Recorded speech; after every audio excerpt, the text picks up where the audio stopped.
Blog Talk Radio.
Listen to that vinyl.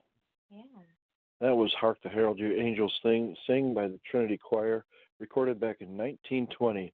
And the reason we use that is because if you watch the 1938 version of A Christmas Carol, starring Reginald Owen as Scrooge, it's a very similar opening song as that to start the movie. Welcome. Welcome to the Poetic Inklings of Tomorrow. This show is brought to you by A Poetic Slice of Life, which is a group located on allpoetry.com, the largest poetry website in the world. And we want to thank Kevin and his crew for allowing us to hang out here and have a lot of fun. Real quick disclaimer, all the poems that we will be reading here, if they are not read by the actual author, we did receive permission in writing to read them. Once again, this is A Poetic Slice of Life. It's a group owned by my sweetest angel, Kay, sitting next to me. Hello. Hark. Hark. Hark. And I am her Wesley, Steven 76.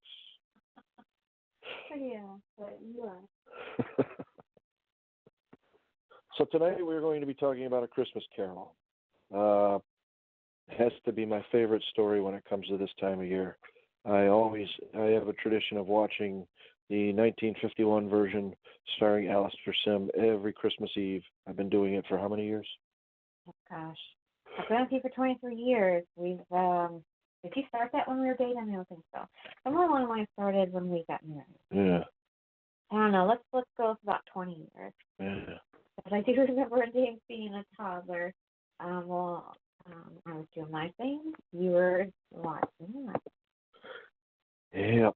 So, yeah. So we had some quotes we put up for our wonderful poets to write to. I'll bring it up with you. If I bring it up here, I can read it better. Oh, okay. So I'm just doing that. my little screen. We got 10 quotes. The first one is, "There is nothing in the world so irresistibly contagious as laughter and good humor."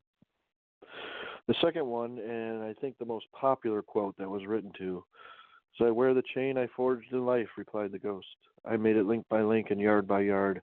I girded it on my own free will, and on my own free will, I wore it." The third one, "No space of regret can make amends for one life's opportunity misused." Fourth, "Really, for a man who had been out of practice for so many years, it was a splendid laugh." The fifth one is, "If they would rather die, they had better do it and decrease the surplus population." That's the one I wrote too. Number 6 is spoken by the Ghost of Christmas Present. He says, come in and know me better, man. I am the Ghost of Christmas Present. Look upon me. You've never seen the like of me before." The seventh one is, "Christmas is a poor excuse every 25th of December to pick a man's pockets." The eighth, and one of my favorites, is, "If I could work my will, every idiot who goes about with Merry Christmas on his lips should be boiled in his own pudding and buried with a stake of holly through his heart." Don't ask me why I like that one. I just maybe it's because the Odd Couple Christmas episode where they said it so many times. Yeah. And the way Tony Randall delivered it was just hilarious. He definitely was. The ninth one is, and this one actually was written to, I think, more than a few times as well. "Money can't buy a happy life or a peaceful death." And the last one, "I will honor Christmas in my heart and try to keep it all the year. I will live in the past, present, and the future. The spirits of all three shall strive within me. I will not shut out the lessons that they teach." Excuse me. Yes. And that's what we got, and that's where we go. That is where we go. Yes, sir. I will be dropping yours down first in a moment. I know that I have actually not read the book. You've read the book many times in years. And actually last year, it was a anniversary / early Christmas gift I got you. It is a book of Charles Dickens stories, and it had A Christmas Carol in it. Yes. And I know that's a big deal for you. I've seen different versions with you through the years because there's also been different versions. Because the thing is, through the years, the movie creator, they have their own elements they bring with slight twists. I know there's one that airs, I think, tomorrow on FX that looks like they changed it up to modernize it. I'm looking forward to seeing that one. Yeah, I'm curious about that one. Yeah, and I know. Although Scrooge looks a bit young. Young, yes. Well, that's what I mean by modernized, because he looks young, but he also looks, I guess he's also they're trying to pull into certain audiences too, because he has that attractive element to him. But the thing is, Scrooge was an older man. Yes. There was not much attractive about him. No, and that's why if you read the book or watch the movie, The Ghost of Christmas Past, its visit is so much longer than the rest of the ghosts because he had a longer past than in a very short future to try to make amends. Yeah. Yeah. I know your favorite version is Alistair Sims from 1951. Yes, that's the best one of them all. Yeah. Yeah, I've seen the George C. Scott one was pretty good. I thought there was one with Albert Finney as well. Yeah, that one I believe was actually a musical. Yeah. Yeah. Yeah, and of course, one of your favorites, the one with Michael Caine and the Muppets. Oh, I love that one. I do. Yeah. It's a musical, but, I fell in love with that one because it came out when James was a child. So for about 3 years, James and I, we'd watch it together a lot during the holiday season. But I always liked Michael Caine as an actor, too, so I thought he did a good job. Yeah. I would have liked to have seen him do an actual one, not with Muppets, you know what I mean? I know, but it was cute. It brought the elements of Scrooge in, but it had the childlike, cute element to it. They didn't want to go too far. But you're also forgetting, too, if you remember years ago in theater, we saw the one with Jim Carrey. That one was really good, actually. It was very good. Yeah. The Ghost of, which was it? The Flame, was he the past or the present? The past. Okay, yeah. Yeah, he looked different. The way his character was drawn out. Just a flame. Well, he was a flame and his body kind of drifted in and out, and that's the way it's described in the book, too, where Yeah. He was never a one whole person. He was always fading in and out different parts of him. So they stuck with that part of the book with that one. Yeah, that was actually very, very good. I was not sure what to expect when we saw it in the theaters. But yeah, because I believe Gary Oldman voiced Bob Cratchit. Yes. Yeah, so all around it was done very well. Yeah. And also the one where Patrick Stewart plays Scrooge was done very well too. Oh, yeah, that was another good one. Yeah. But my second favorite one would be one where they kind of changed it around, and it's called An American Christmas Carol. Oh yes, Henry Winkler. Henry Winkler plays the Scrooge character, only his name is Mr. Slate. Yeah. And that's a very, very good version. I really suggest watching that if you've never seen it. Yeah. And it's available, I believe, to watch in its entirety on YouTube. Yeah. Oh, these days I pass, I've been guilty of watching the holiday stuff on YouTube. There's a lot of good stuff on YouTube, especially these older movies too. But with Scrooge, the central theme of the film being what greed does to a man. Yeah, and being self-centered, not really giving a crap about the rest of the world, only caring about himself, and how it could cause you to die a very lonely person. Yeah, that's very true.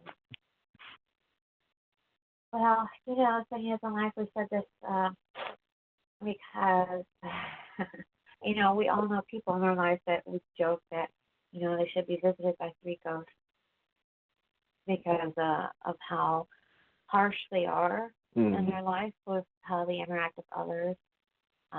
If everybody had that epiphany, maybe the world would be a happier place if everybody had that visit that would open their eyes to show them their path. Yeah. And these little steps they took that helped to form them into the person that they became. Yeah. And show, that there's still a time and maybe you could recreate yourself in a better way. Yeah. Yeah, and while we're on the subject too, there have been actually many, many adaptations to it. Yeah. Even like in TV series. Family Ties did it, where Alex was the Scrooge character. Yeah, The Odd Couple. Yeah, The Odd Couple did it, of course, where Oscar was the Scrooge character. WKRP in Cincinnati did it, where Arthur Carlson was the Scrooge character. Yeah. Yeah, it's a very popular story, and it gets used quite often. Yeah, I know there's plenty more that we're leaving out because I can't think of it. But I know there's a line from Family Ties that you always find humor in, and you quote it. Remember when they go into the future of Alex Keaton, and he's this rich miser, and how he talks down to his family and treats them like crap? I'm ashamed of you all. Merry Christmas. Merry Christmas. Yeah. That always was pretty humorous to me. Yeah.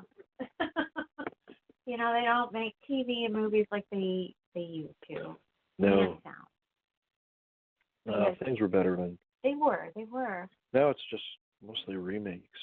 It's like they don't have an imagination. Well, yeah. Well, maybe the creativity to create different storylines, be unique, well ran dry. Maybe. Then you need to drill a new well. I know. I'm just going to say, with what you're saying real quick, because it just made me come to mind. When you were talking about Alex Keaton, when they showed him in the future. Now, it reminds me of my favorite episodes, the Taxi, the Christmas episodes. Because the two Christmas episodes, they both were humorous. Because in some ways it reminded me of my family. Yeah. Yeah. The way that Louis talks to his mother, that kind of reminds me of the way we talk to each other. Yeah. But, the one episode where Alex Rieger decides to spend Christmas Eve with his ex-wife. That one I try to watch that one alone because it reminds me of my mother a lot. Yeah, but I like watching that one too. No, I know, but she was kind of a Debbie Downer where everything she said was negativity.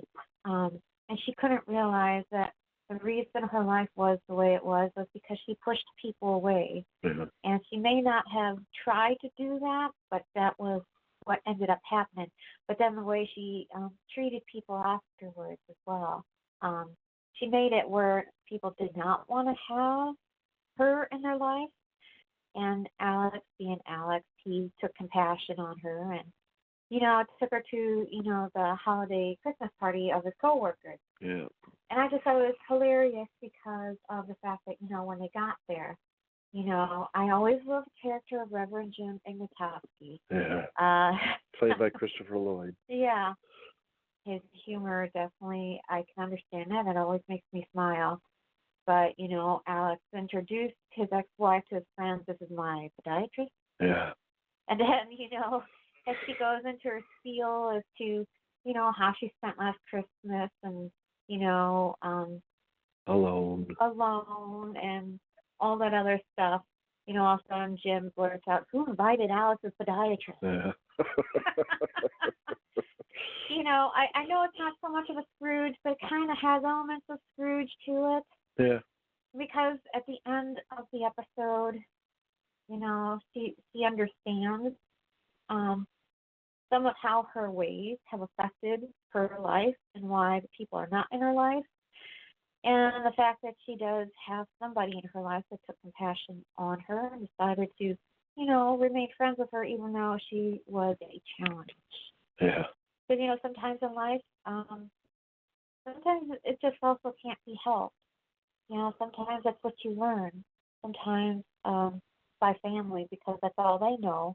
And since that's all you were around, that's kind of what you learn to embrace as well because you see that as normal. Yeah. So, yeah, a lot of great holiday episodes, really. They don't make TV like they used to. I wish they would. Yeah, me too. Yeah, because, these are things that I like to watch on YouTube every year because, it'd be kind of expensive to buy all this stuff on DVD. So thank goodness for venues like YouTube because these shows are getting older, which means they're not being shown on these other channels that show other older shows. Yeah, YouTube, Amazon, Netflix doesn't have the older ones so much anymore like they used to, but they still have a few, I think. Yeah. We don't have Hulu, so I'm not sure what they've got, but I believe they've got some old stuff too. I don't know. Yes, I tried Hulu. But yeah, definitely a lot of good older shows that they should show them more, but they don't. And that's a sad thing. Yeah, and if anybody that owns a TV station is out there right now, and your TV station is on the PS View, somebody bring back Coach, please. I would like to watch Coach. Oh, yeah. We quote some of the Christmas episodes all the time. Yeah, because I don't know as people catch little things I say in our shows, but like the other day when we were talking, I said, yes, the Christmas wish. Yeah. But that is from an episode of Coach, Christmas episode. Yeah. But yeah. So many good older shows. They really need to bring them back. But the problem is, with the age that we're in now, older shows are deemed something from 10 years ago, maybe 15 years ago. And that's as far back as they're going for certain channels. And that's very sad because you don't know what you're missing out on. Yep. Hear that, Blue? If you listen to this, they're older. They were before you were born, but they're still really, really good stuff. Yeah. All right, so I'm going to read my poem, which is called Leech. And as I said, I wrote it to the quote, if they would rather die, they'd better do it and decrease the surplus population. And it's called Leech. Digging in with jagged teeth, capable yet latching onto society's teat and sucking it dry. Too good to fling protein discs and starch sticks, but rather enjoy substances and ignore offspring. Blood is only another pawn to get what you want, using any means necessary to instill guilt and reap the benefits. Physically strong enough to be a genuine threat, violent acts against the innocent and the helpless. Yet just another slap on the wrist, and you are free to be a danger to anyone especially those close to you. The surplus population would not miss you one bit. End poem. Oh, you're right as a conflict because you know how I feel about certain things, and I know that this is related to a family member of mine. Um, I've made it known to anybody who knows me that I've had to walk away from family, and it wasn't an easy decision. And the thing is, it's not just one day I decided to say, okay, that's it, I'm done. It actually was many, many, many, many, many chances that was given um, before I finally had to just say, this isn't going to change. I have to stop this. Yeah. And the problem is, you have to be willing to try as well, even just a small step, because even a small step hopefully can lead to more steps. But if a person stands still all the time and just expects everything to be one way, then it does make it a challenge. It does. Yeah. Because I'm not going to go into great specifics, but the thing is with my family, mental illness runs high, and addictions, they run high. And anybody who knows when mental illness and addiction, they collide together, it creates a lot of hurt in a lot of different ways, especially if you are not taking care of your mental health issues. And the fact is, if you self-medicate, like for my certain members of my family, their anger is more intensified. And it's to the point where my brother can no longer really be around because it's actually a matter of feeling safe too, because of the violence that he has inflicted upon others, and that's actually a very frightening and sad to know that you cannot be around a family member because you're kind of fearful for your safety as to what can happen to you if you're alone with them. But it's at that point. But it makes me feel like crap too, that I've had to close the door because the thing is, that's why last week I had to have you handle that because I knew I couldn't look at him because the guilt would take over more. So even though I have guilt now, it would be more intensified. I can't. I appreciate that you can tackle that for me because I know the last time I saw him back in the summer, certain things that he was saying and the ways he was looking at me. Yeah. Despite what one thinks, I know to many I come off as quiet, and I do know I come off as cold. But the thing is, you don't know the kind of life I've lived and the people that I've had to let go of, and the things that I've seen and how it shapes who I've become. Where trust is a big deal. You don't know what to expect, so you just always assume to be on guard to begin with. And the sad thing is, if family is one that shows that to you, it shouldn't ever be the case.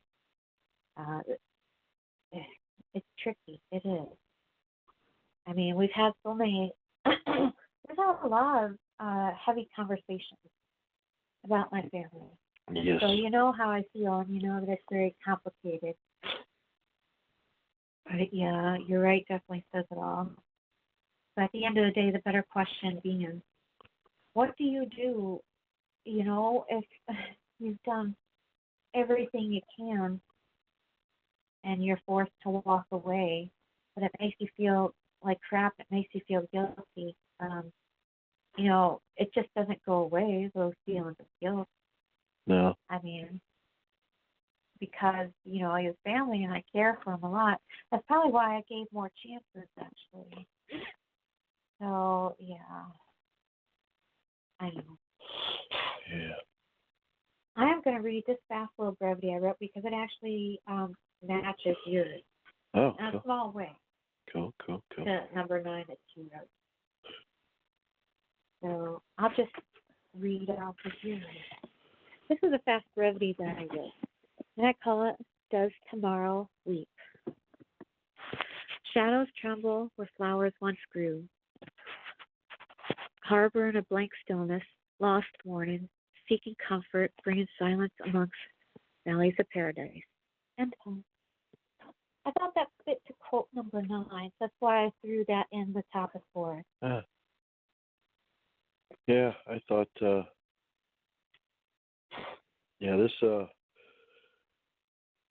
this speaks to me of a hurt that is cut too deep, a hurt that one can never really get past, but eventually it's accepted as the norm and we move on. That's what I saw there. Very, very well done. Once again, the queen of the brevity. I don't know. Struck me at me. For a while, I wasn't able to, but lately I've been able to again. Yeah. So it's been good to write brevity again. The year I've noticed goes through circles of what you write. It goes through cycles. I mean, during certain times of the year, you write differently. Yeah. So watch out, identity crisis, because January's almost here, and my dark sci-fi will probably get turned back on. It might. This is true. But it's true, because what the things that we write, I don't care what anybody says, our words carry a bit of ourselves. It carries a bit of our emotions, what haunts us, and how we truly feel about things. Yeah. There's no way to truly write without disconnecting from yourself and just writing. Certain facets of who you are will always come into the words. For me, with everything I write, it is.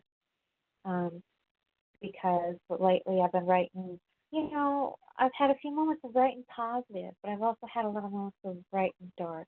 Because the thing is, the holidays, they are challenging.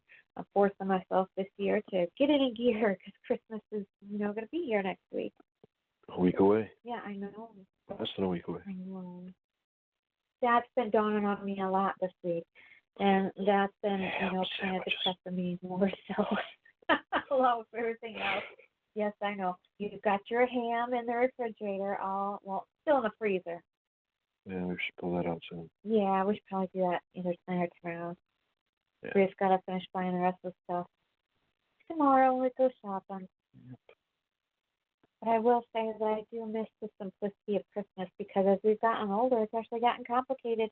It's gotten easier in certain ways where it's not the hubbub of here, there, and everywhere in between, where it's now just you and I mostly, but it has a sad element to it too, because our son works third shift and he's working, Christmas Eve, which goes into Christmas morning. So, our traditions for Christmas Eve, they're just back to you and I. Yeah. And our Christmas Day is mostly quiet now. But I do find I miss the days of yesterday when things were more simpler, when our son was younger and all those fun-filled days. But then also, Christmas is just no longer easy, because the thing is, for many of us, the holidays do carry its sadness. Well, if you're lucky, it will carry the moments of happiness too, because it's a crummy thing, and you would think they would get better over time, but the truth is it never will. It just won't.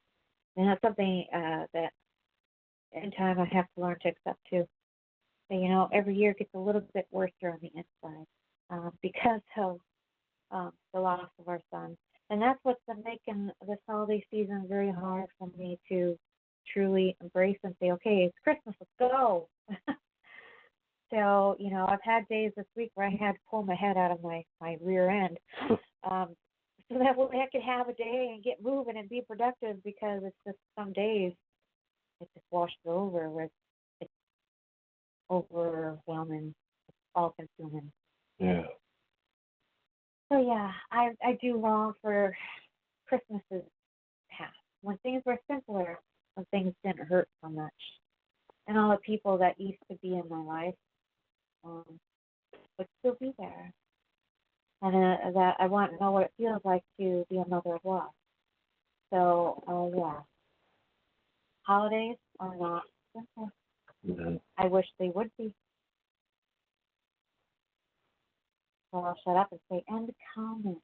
End comment. And I will have you read the gold winner. The gold winner from our Christmas Carol Yes, contest. the gold winner. Yes, the Christmas wish. T. Perry 898 wrote this, called A Lesson from Scrooge. And it goes like this. Please come in and know me better. I shall furnish this my song. For a harper and a misery who goes about it wrong. To the man who'd drive a stake of holly through another's heart, who lives every day in squalor and is ominous and dark. Pick my pockets, you may argue, is the voice of pointless greed. Seems the rich man in the coffin is now very poor indeed. Have the change you forged in life not left a belly full of scars? You're so busy counting money that you fail to see the stars. I shall take you, Scrooge, my friend, and lead you up the garden path. For a man so out of practice, yours is such a splendid laugh.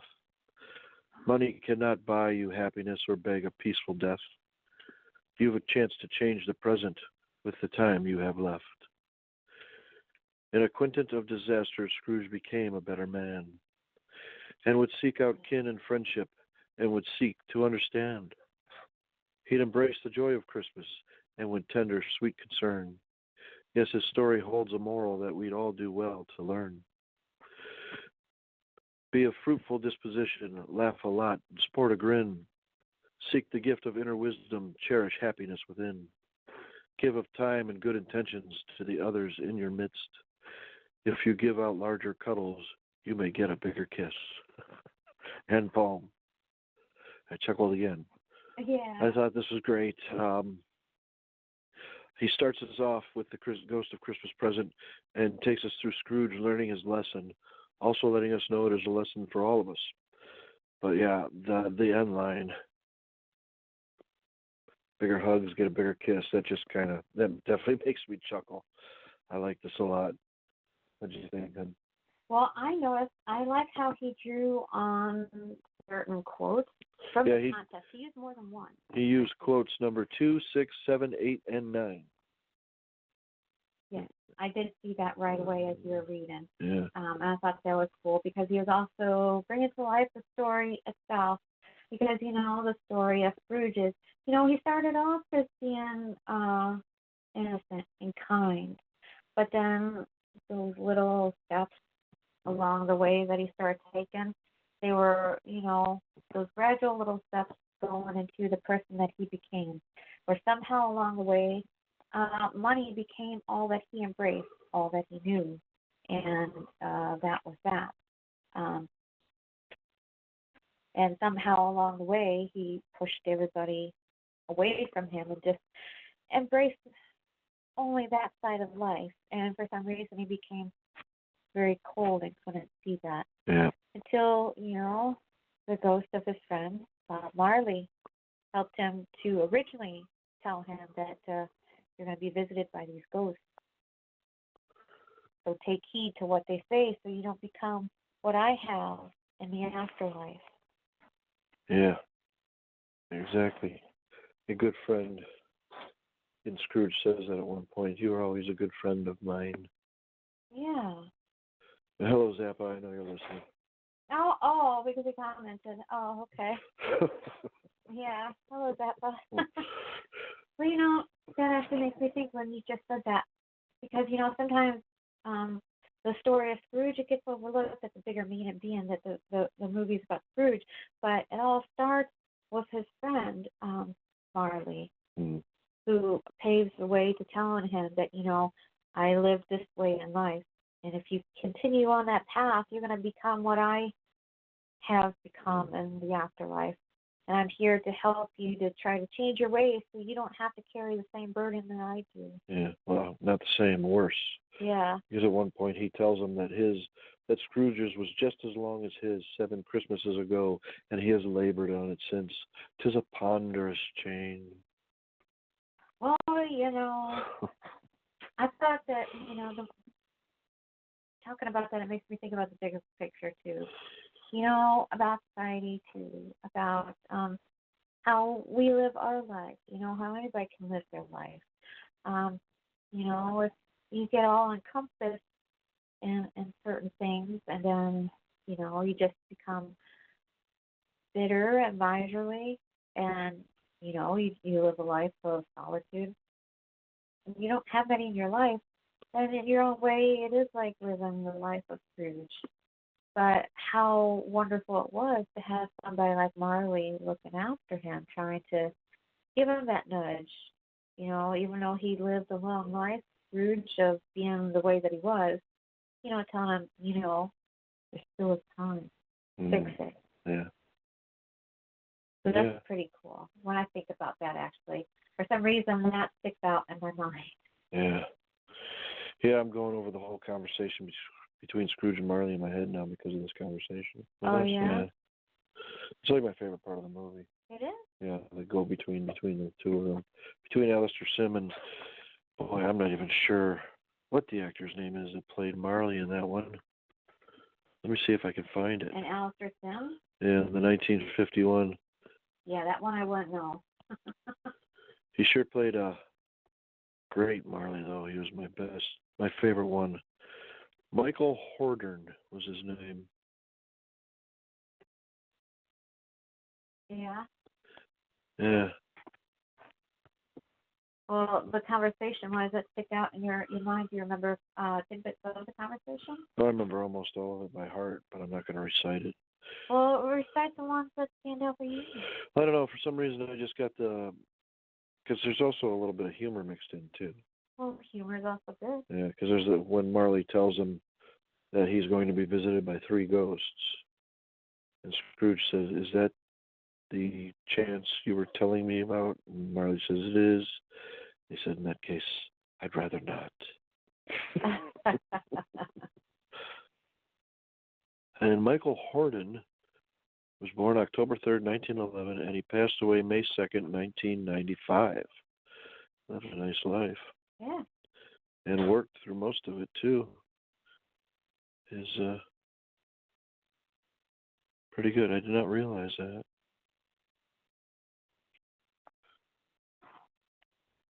Yeah? Yeah. I'm trying to see the last movie that he might have been in.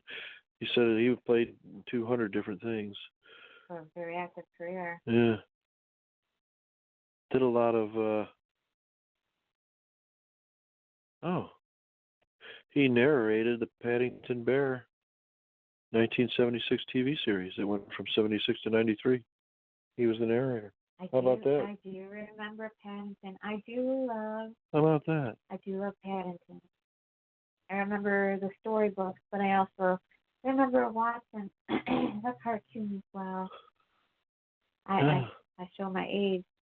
I even, when I was a little girl, had a Paddington Bear, actually. I had a few of the books when I was a kid, but I never really watched I was little. Well, you were slightly older than me, so we were on different wavelengths. Yeah. When we were kids. He was also in Labyrinth as one of the wise men. Really? Yeah. Labyrinth with David Bowie. Yep. I did not know that. Yeah, me neither. How about that? How about that? Very cool. Yeah. There's only certain aspects of Labyrinth I remember because I have not seen the movie in forever. Yeah.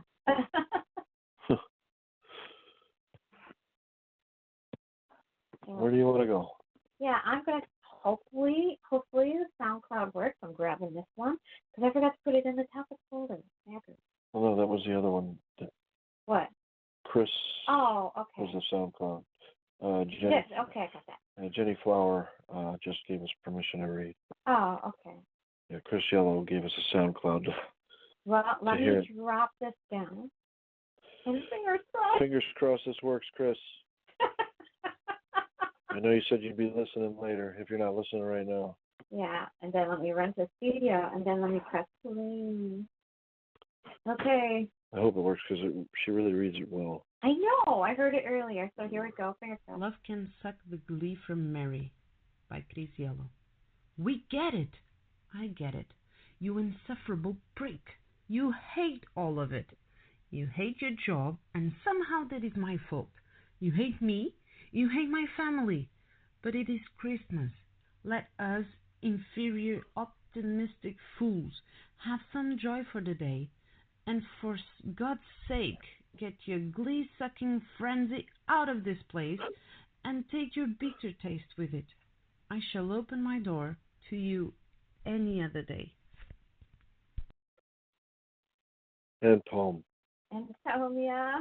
Now, I really like the way she wrote it, but the way she read it was just so. You could tell she was really into it. The way she acted it out and kind of dramatized it. I love that. I just love it. You insufferable prick. They just crack me up.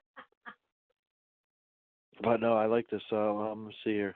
I think that it was a very original take on the prompt, and it's like the old saying, "One bad apple can spoil the bunch." You get somebody like this at the Christmas party, he can bring the whole party down. Can suck the glee from Mary. This is just great, and an awesome read too. Yeah, because you played this morning while we were having breakfast, and I thought it was wonderful to listen to while we were having breakfast. I love the way she read it. I love her enthusiasm while reading it because she has like this upbeat jaunt to her voice while delivering the message itself. You know what quote 8? We're going to see what quote 8 was. Let's see if you get there before me. You probably win. Okay, quote 8. If I could work my will, every idiot who goes about with Merry Christmas on his lips should be boiled with his own pudding and buried with stakes holly through his heart. That is the quote that she chose to write to. I think that was the only one who wrote to that quote, I believe. I believe so. I think so, yeah. Because number 2 tonight was most popular about being the chains that we carry. Yep. And that's understandable. It really is. But yeah, I love the way that she wrote it. The first stanza, being the insufferable person that they are. You hate all of it. You hate your job. Okay, you insufferable prick.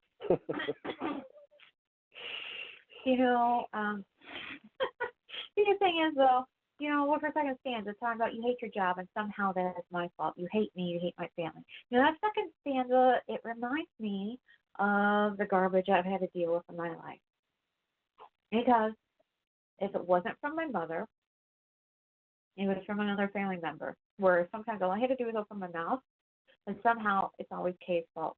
And here's all the many reasons why it's Kay's fault. And when you get to that point where you hear that all the time, it gets old. It wears you down.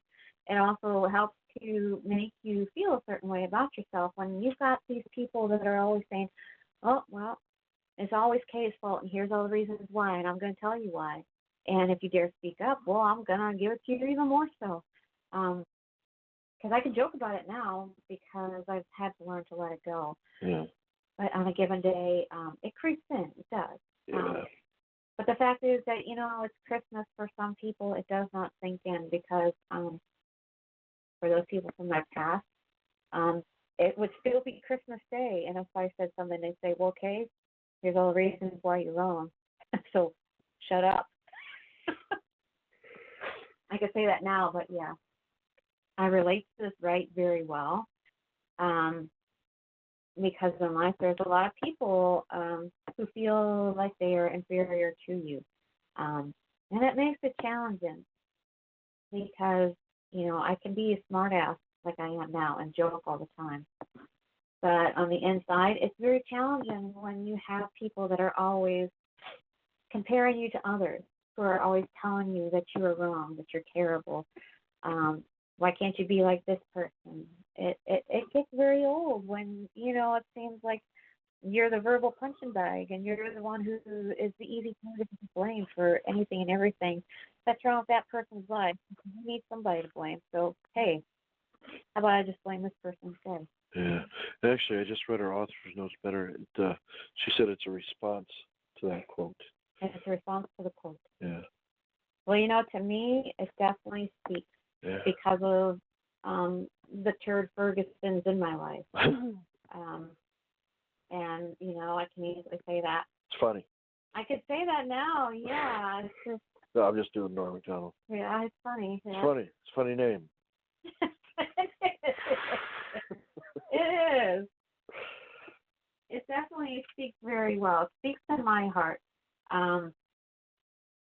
And, you know, it's a good poem, but it shouldn't speak to my heart in the way that it does. Because it means that I'm speaking from experience. But, you know, in life as well, you're always going to have that bad apple. And depending on what it is, I know, you know, I love the joke, but sometimes I think that I'm serious with what I say too. I know I'm seen as a bad apple by many. So I just anticipate that everybody sees me as a bad apple and I embrace it. Because what else am I going to do? Yeah. At least at the end of the day, I like to think that there are a few that think I am not a bad apple, and that's good enough for me. So I will shut up and I will let you read, I believe, the silver. The silver winner. Yes. Chris Yellow, she was the HM, one of the HMs. Okay. And you read. And this is our silver winner, Phil the Poet. And it's called Eternal Chains of Remorse. Guess what quote he wrote to? Yeah. I wear the chain I forged in life, made it link by link and yard by yard, girded on it of my own free will. And of my own free will, I wore it. Or wear it. For it. Excuse me. Eternal chains of remorse. Hear my groans, the clanging of my chains. From the other side I've come to warn you. The links in your chain will be longer than mine if you don't take heed to what I say. Remember me, old Jacob Marley, a lover of money, no time for frivolity, not knowing that I forged, molded every link from the pride of my own free will. See how the links keep adding to my woes, a punishment that I'll have to bear for eternity. The clanging of my chains haunts me still. See what my foolishness has done to me. Ebenezer, heed my words, my groaning pleas. Live for others and not for your own miserly ways. Hide not your face in your pillow, hoping that this is some kind of unfortunate dream. Ebenezer, listen to me, the one who knows you best. It's time to change or spend your life regretting. When you cry a melancholic tune to the symphony of 1,000 chains clanging, forever clanging. Believe me or believe me not, my friend, but tonight will be one you will never forget. And one night all your ways will be revealed by messengers of sober doom. May the sound of my chains forever haunt you, Ebenezer Scrooge. Clang, clang, clang. Clang, clang goes Charlie. Yeah. But that's not the movie. I'm going with it. Yeah. I know he wrote the quote too, and I thought he did so much better of a job than I did. Yeah, this was awesome. He really summed up Marley's speech to Scrooge in a very poetic way. And as I said, this is one of my favorite parts of the book and the movie, the talk between Marley and Scrooge. But I have to bring a smile because I almost cracked up. My mind sometimes just goes places. Yeah. And when he said, "Believe me or believe me not, my friend," Hear me now? You hear me now and understand me later. Yeah, was that it? That's what I got. Oh That's what popped into my head. Yes, Hans and Franz from Saturday Night Live. Get out of my head. You heard it too? Yes. Sorry, Phil. We're terrible. We hit the pump. You up. Oh my gosh, yeah. Oh, that's awesome. What did you think, hon? Yeah, Phil was your silver winner? Yes. Yeah, and I did think, because this was in the Team of Voices reading list this morning, I thought this was awesome when I came across it, because he did write the quote number 2 about the chains we wear. And he definitely gave this an awesome life, more so with how he spoke of the chains being worn and how they can shape, how you become if you you let yourself carry those chains. Yeah. He gave this a life in such a way where he drew into the movie, but also speaking on a deeper level as to how in life we need to let it go. Um, but the problem is, I always feel that in some aspect of our life, we all carry chains in one way or another. And it's not that we're trying to, it's just because there's certain things that happen in our life that have a bigger hold of us, making it hard to let go. Yeah, that's true. Yeah. There are many different kinds of chains. Yeah. But again, I do apologize Phil, about What about the songs and songs? about suddenly having Saturday Night Live pop into my head. Well, no, Right. that's kind of cool. The fact that, without even saying it out loud to each other, that we were on the same wavelength, too. So that definitely made me smile even more. But yeah, with Phil, he always knocks it out of the ballpark. And, it's like I've told Phil the poet as well. Why is it that every time I read you, every time it's on a new level of depth that I can understand it so well, and it seems like every time it gets more intense to write, where they speak to you on a deeper level. I love reading Phil the poet's writing because it definitely carries so much. And the way he brings it home and the meaning, it just is awesome. I agree. Oh, okay. Mm. I'm going to drop mine down because I wrote to number 2 as well. Because actually tonight, number 2 was a very popular quote to write to. And it's like I said, in life, we all carry chains. And it's not that we mean to. It's more so the things that have happened in our life, they get a hold of us. And sometimes they are hard to let go of. And, in my AMs, I wrote that I had wrote this as well for a Team of Voices picture prompt show on Monday with Deborah Lee because the picture she gave, it spoke to me. But then after writing it, I was thinking to myself, well, this could fit well for Wednesday as well for a show. So I did a double whammy. I call this Shackles of Time. The tree of life shed its beauty, dancing around my feet, golden blooms of yesterday. Disintegration, a reminder that all life must end. As a tree was stripped by the talon of the season, weary from the hands of time, a sight that I want to look away from. As time changes the future, things that remain the same, shifting. In its course does time endure all. The gentle wisp of the season sheds the old to allow for the new.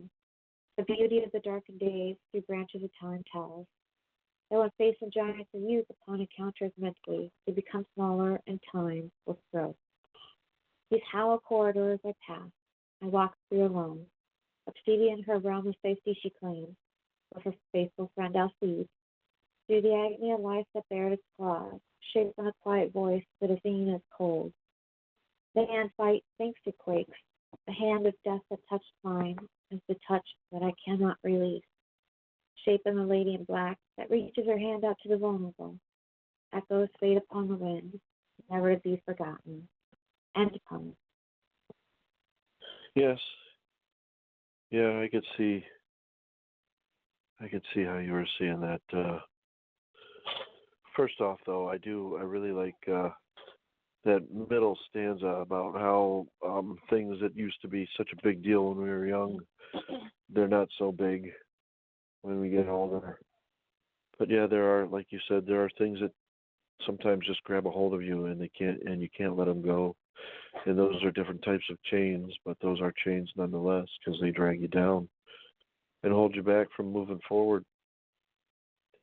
And yeah, I thought this was very powerful. I also like that you, of course, brought Alcide into this, our orange tabby sleeping behind us right now. Yeah. And I also see our youngest in the last stanza, of course. Yeah. Because those are my chains. Yes. I've had to learn to let go of stuff from family. And the thing is, I had to let go of that because there's only so much I can carry. Because for the longest time I carried it. But, yeah. January will be 5 years before I got to that realization that it's time to let it go in certain respects. Because growing up, I came from abusive households, and it definitely stayed with me for the longest time. Yeah. And it did affect the relationship we had with each other. It affected how I interacted with others. In its own way, it still affects how I interact with others because I feel I'm very quiet. I am not sure how to move around certain people. Trust is always still an issue. I always feel quiet is always better. Yeah. But I know that quiet also is seen as cold because a lot of people have told me that too in one way or another. So, sometimes when you see quiet, just don't always assume it means cold. It just means that it's just quiet for its own reason. Yeah. But the thing is, I think it took me getting to the one level because, it's been 8 years since we lost our youngest. And I was still stuck in the abyss of all of my family issues. Yeah. But then with Zach, then that was a whole new platform. And it took over. And there's a certain family member that almost was successful in taking me down with it, actually.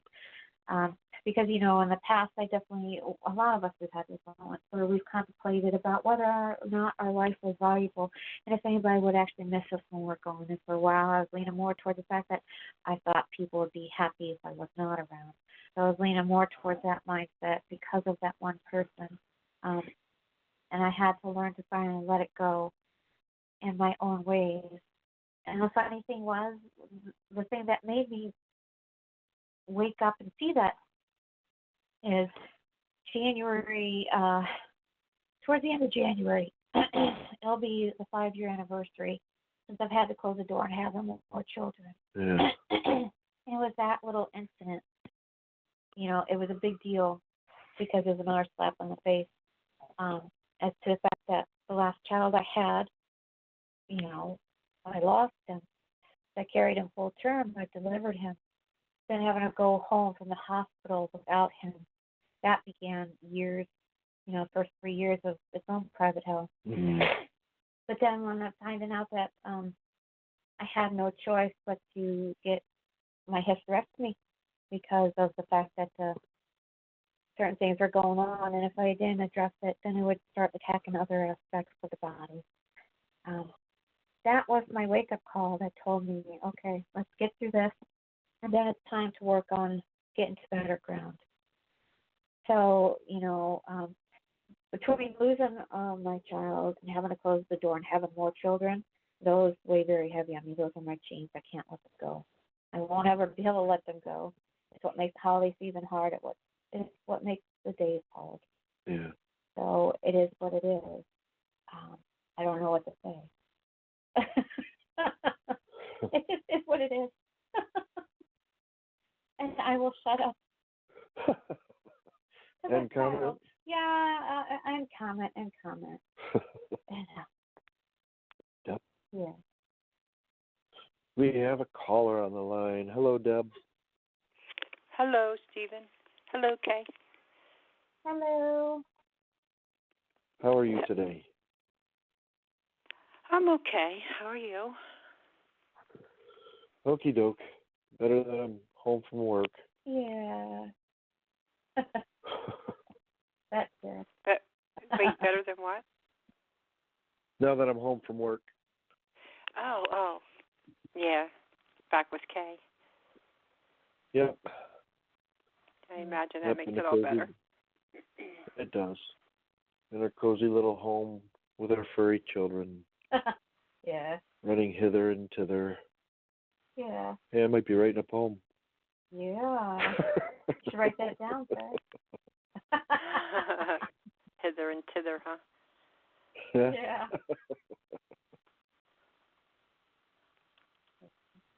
So this was a really cool prompt. I had a good time writing for it. I just use stuff I say all the time in my poem, Yeah. I liked your poem. I read it a little bit ago. Of course, you know that. Yes, sir. I did notice. Did you? Did you need to read and run, Deb?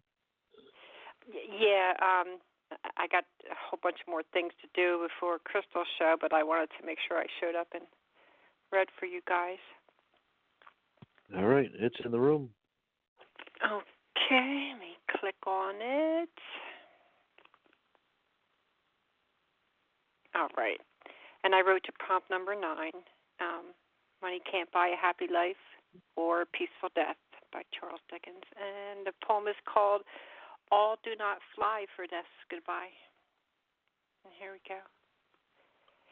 In a smile that breeds a smile, wrapped in an embrace, is the place that we find lights and darkness we replace.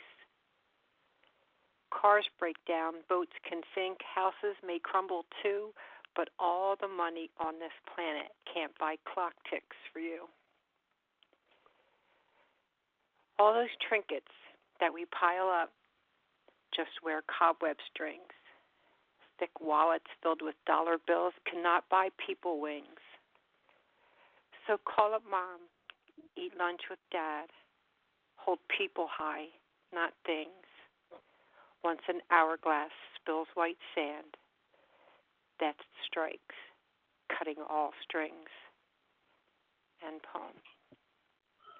Yeah, this is really cool. It's a powerful message in this too. You know, like I said earlier, you can't take it with you, and you just never know how much time you have. So it's better to spend it making others happy and with loved ones. Makes me think of something I wrote not too long ago about how I kind of said that there's like a timer inside every one of us, and when that timer goes off, it's it, and it's like set when we're born for how long we've got, but none of us know how long we've got, and nothing can speed it up and nothing can slow it down. It is what it is. I really thought this was great. An excellent take on the prompt. It's another one of them things that you learn like later in life. The stuff you take for granted, like maybe as a child or even a spoiled teen, you start to realize that it's not as important to get those jeans or those $100 sneakers. It's more important to make the people in your life know they're important and spend that valuable time, because when you're young, you can't wait to get older, and it seems like it's going to take forever. And then as you grow up, you realize you blink and time flew by and you weren't paying enough attention. So it's a hard lesson. Yeah, it is, and it's one we all learn. It is. And we never learn it soon enough, it seems. Yeah. Yeah, and sadly, most learn, but there are still some that, no matter what they go through, that keep up the Joneses thing has consumed them so much that, I don't begrudge somebody who works hard having things, but there's got to be some kind of a balance too. You know what I mean? And to flaunt it to people who don't have really stinks. So it's a slippery slope. Yeah. Yeah, I definitely agree with that. We know a couple people like that. Yeah, one of them is family. Yeah. Yeah. What do you think of Deb's poem? Me too. I think this is a cool, right? Because the ending says it all. That at the end of the day, we should embrace the life that is given to us and love, and not things. As the love in our life, the people that are there, those are the things that matter the most. It's not about the materialistic things. That's something we're still experiencing with our son, because he likes the high-end stuff right now. Yeah. So we always got to tell him no. Yeah. But this is a great night. That speaks so great to the quote. It really did. Yeah. Yeah, good Thank old you James. so much. Let me have that $15 12-pack of Yingling. Well, wait a minute. Miller High Life is only $10. Yeah. That's what I tell him. Right? And after the first one, there was not much of a difference anyway. If you're all honest about it, you just drink another one for the buzz. So you might as well get it like Miller High Life, or a nice Budweiser. I don't know, whatever. Miller High Life is the preferred drink of the King of Queens. Yeah. Uh-huh. Well, there you go. Yeah. Must make it so then. Yes. Did you want to talk about Crystal's show before you hit the road? Yeah. Oh, sure, please. Yes, she's doing Secret Santa. She just asked that you send a message, and she'll send you a poet name, and you write a poem for that poet, and don't post it until it's time for you to read it, so that the poet's surprised. And sounds like it's going to be fun. And I finished mine today, so I'm looking forward to it. See who got who and what they write and stuff like that. You know. Yep. Kay finished hers today. I finished mine in the wee morning hours this morning. So when you're waiting for the NyQuil to kick in. That's the one. Yep. You get some pretty good inspiration when you're waiting for that to send you to dreamland. Yeah. It really wakes up the mind before it puts it to sleep, I guess. I don't know. Yeah, it cleans up the cobwebs and then knocks you out. There you go. Double whammy. Yeah. Right fast.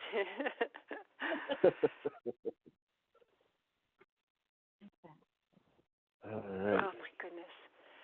So I guess I'm going to hang up and try to finish this up so that I can call there too. But like I said, it was a great prompt.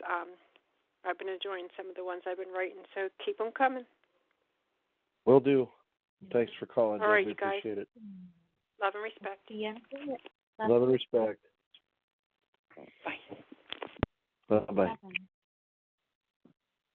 Yeah, it was really cool. I like the message in that one, that's for sure. And somebody else wrote to that one too. And Joseph. yeah, but there was one other in the contest. In the contest. I have not read the contest right, so I'm going off of what you tell me. Yeah, so it also makes me think of a certain Beatles song too. What song is that? I don't care too much for money. Money can't buy me love.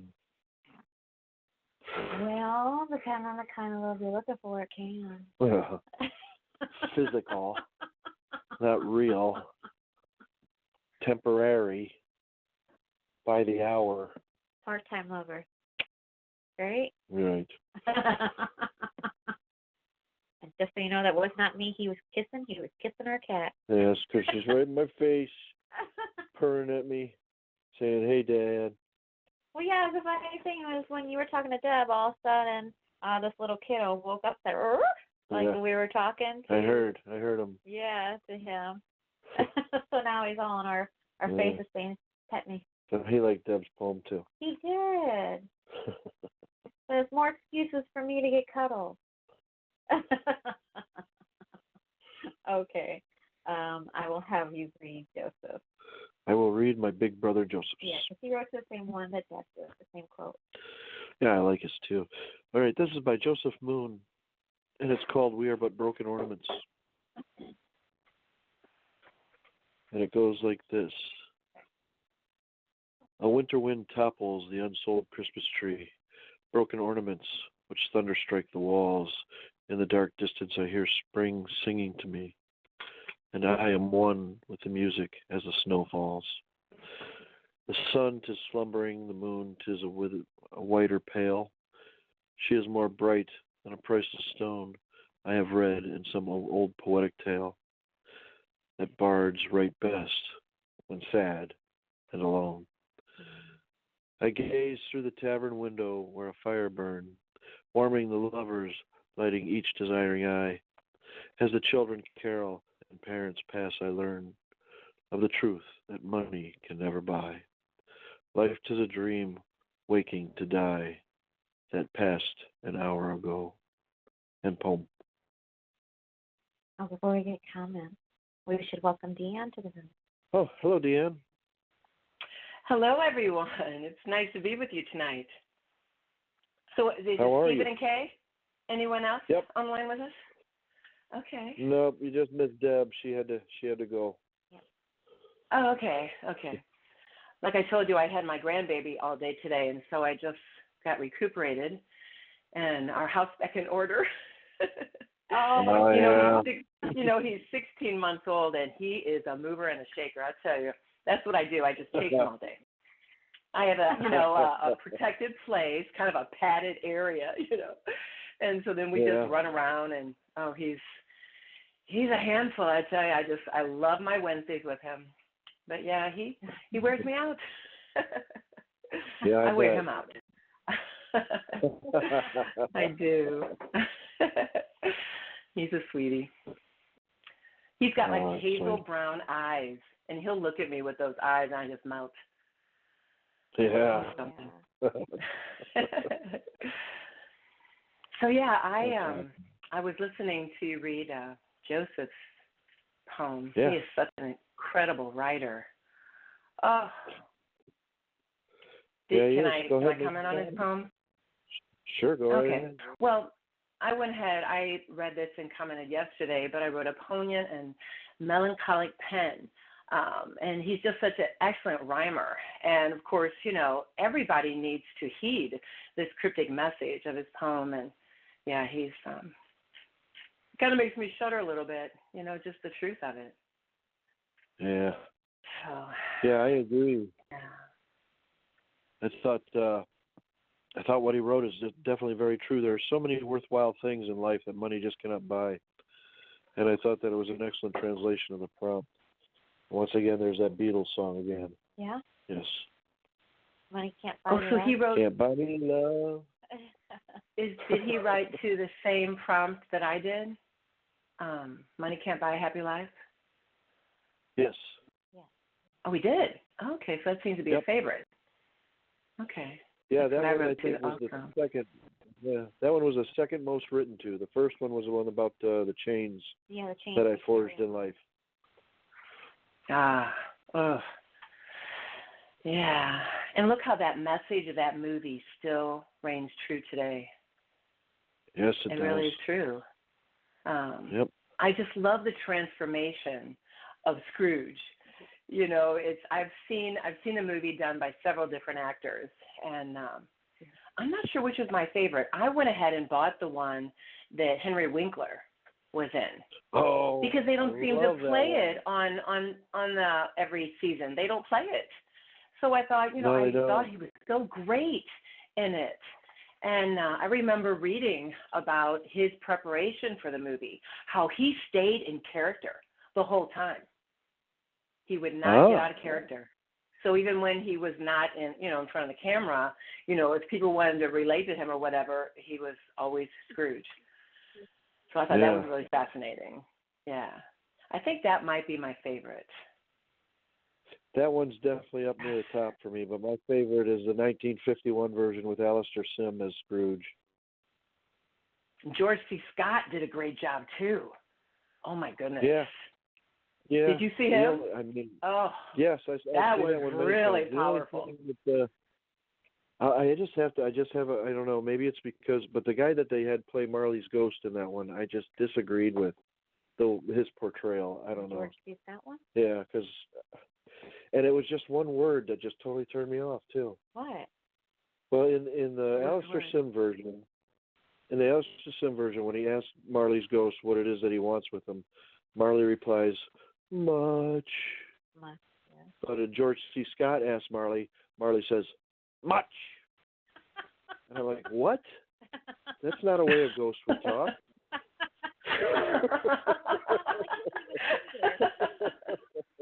Oh, so you know how a ghost would talk, huh? Okay. Really? Do you talk to them on a regular basis? Well, please no. Yeah, really. Yeah. No, thank you. But and who else? I do agree with you. I do like the original one as well. I mean, I think not too many can touch the original. What was that, 1938? Yeah. 1938, that was Reginald Owen. Reginald Owen that played Scrooge in that one, too. Yeah, that was a good one, too, yeah. Wow. Yeah, Alistair Sim was the second time around. Still in black and white, and that's the way I like to watch it, too, in black and white. Oh, do you? Okay. Yep. It fits the time period better? Is that what you like about it? I think so, yeah. And sometimes when they colorize movie, it kind of looks fake. Well, from back then. Yeah. Yeah, they were trying. Yeah. They were trying. Okay. No, I mean like when they take an old movie that was in black and white and they colorize it. Yeah. It just doesn't look right. Yeah. To me anyway. What did you think of Joseph? You like? Oh, sorry. Go ahead. Well, no, I was just going to say you like the more authentic look. Yes. Yeah. Is that what you're saying? Yeah. Yeah. Okay. Yep.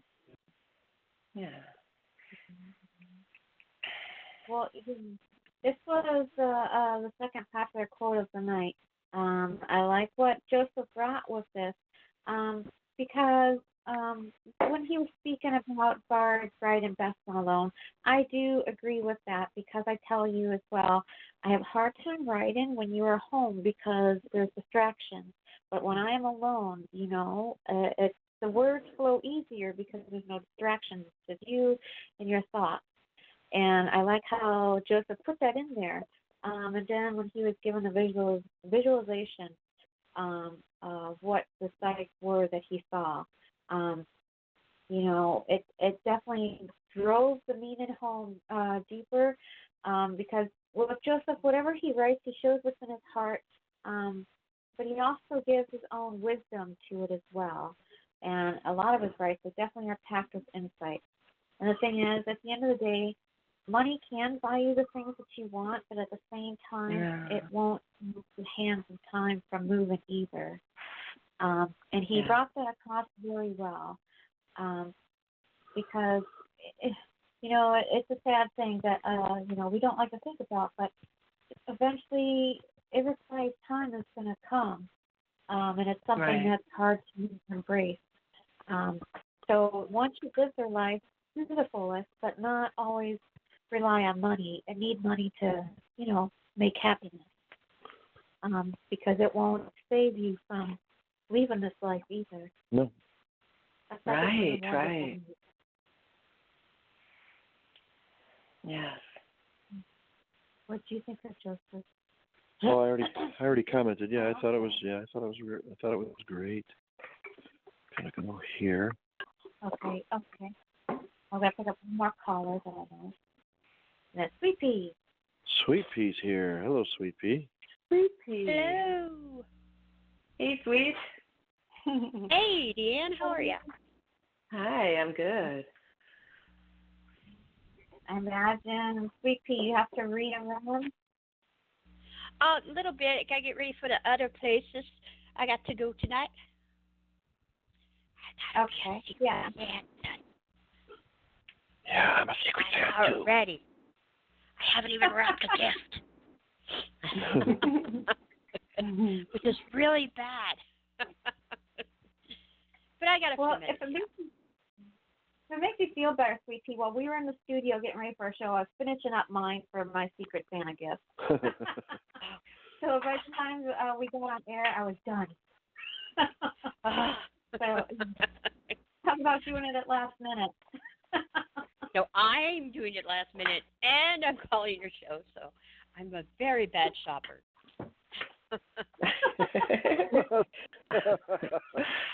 You're not going to be writing while you're reading, are you? No. I'll have, a good half hour to figure that out. I have it in my head. I just have to put it on paper. You know how that is. There you go. Yeah. Right. I know how that goes. Yeah, I know how that goes. Yeah. I do. It took me a while to get this too. Okay, so I'll drop Sweet Pea down. Okay. I'll send the last one. Come on.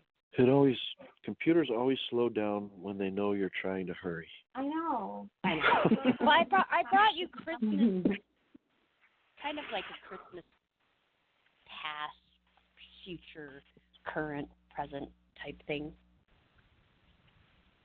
So I hope you enjoy it. I think you both heard it though,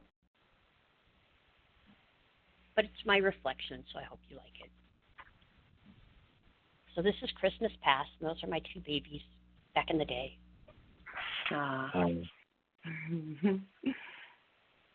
It's always funny because the tiny one is actually the older brother. So that is funny. No rush. Yeah. No rush of little feet to wake me from my bed. No voices whispering. Did you hear Santa sled. No giggles from the hallway. When can we wake up the sleepyhead? No big brother voice of reason, talking about giving coffee first instead. No excitement around the breakfast table to hurry up and eat. No more talking about the stockings full of fruits and treats. No rushing to sit by the presents around the Christmas tree. No drops of tears to fall when handmade gifts are received. No more fighting to put on coats when to Grandma's house we leave. No sticky hands to clean or sleepy bodies to carry. No, this time has passed. It was such a time of merry. No, there is not loneliness, just a different type of joy. No wishes too had to return to the time of little boys. No, tradition is not the same now that the sons have grown. No sadness now, as these memories bring happiness every Christmas morn. End poem. Wow. Yeah. Aww. Yeah, I like this a lot. Definitely making me think of Christmas memories of when James was young too, and those wonderful Christmas Eves of very little sleep because you get to bed so late making things ready, and then they're up at 5 a.m. because Santa was there. Yeah. Like, I swear they know the second you put the last screw in at like 2 a.m. and they're up like an hour later. Yep. That wasn't the worst of it for me, though, because I was always insistent on my Christmas Eve tradition. So after we had things ready, that's when I would pop the cork on a bottle of wine, bring out the cheese and crackers, and watch the 1951 version of A Christmas Carol. And then it was just a few hours later, and James was up and Santa was here. Yeah. What? No, Santa's still drunk. Leave me alone. Bottle of wine in. He's still in there.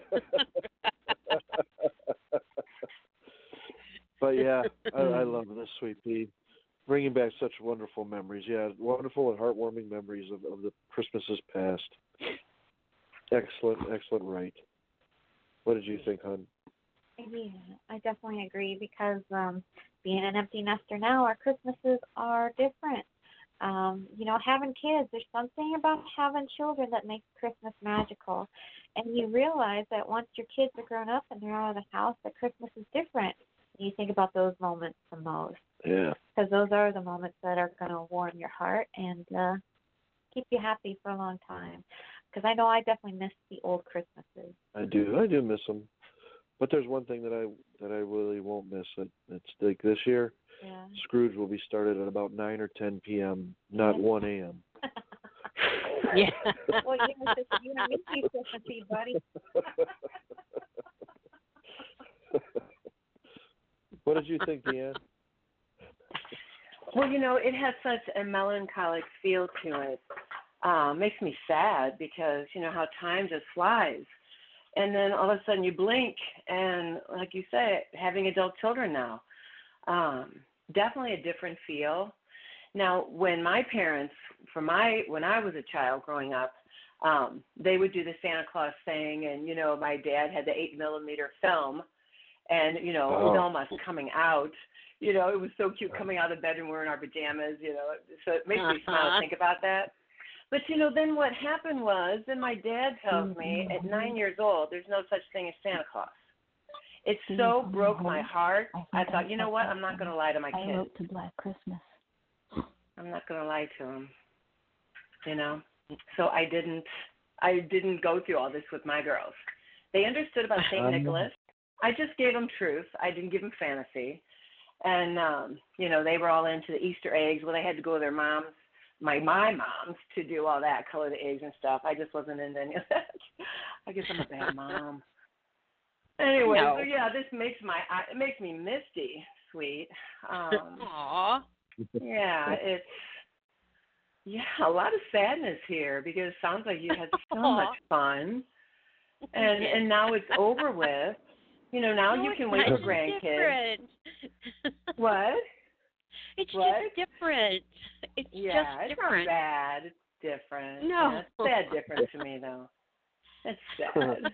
it's just another phase of life is over with, and yeah, like you say, it's different. You move on, and so, nobody died. Nobody was murdered. Nobody died. Blood. You're right. Nobody died. Yeah, no, it's true. Yeah. Nobody's bleeding. It's a happy post from Sweet Pea. And I love the pictures of your boys. That is so cute. Your little redhead, and then your coal black-haired little guy. Yeah. Cute pics. Yes, one's 5'5" and the other one's 6'3". So. Oh my goodness. I love this line: "No sticky hands to clean or sleepy bodies to carry." I do that with my grandchildren now. I do it with them, but yeah, that's over with now with my girls, so. Yeah. But yeah, we don't even get together with our girls on Christmas Day. They're with their families. Oh, yeah. And so we just have our Christmas morning, just us. And so, yeah, we celebrate. In fact, we're going to have our Christmas this Saturday. And then Christmas Eve, we'll probably do a service, a church service. They always have a big production. So, yeah, like you say, it's different. It's a bittersweet thing. I think. How's that? Yeah, it's ours. My Christmas won't be on Christmas Day either because they're all with, the girls' families. And, my oldest son has a girlfriend, and she's got 2 kids, so he's over with her and the kids and all that. So. Yeah. That's I wasn't at either of you. I'm sorry. My phone is messing up while I'm trying to message Boo. I know she's in the room now and can hear me. Yeah.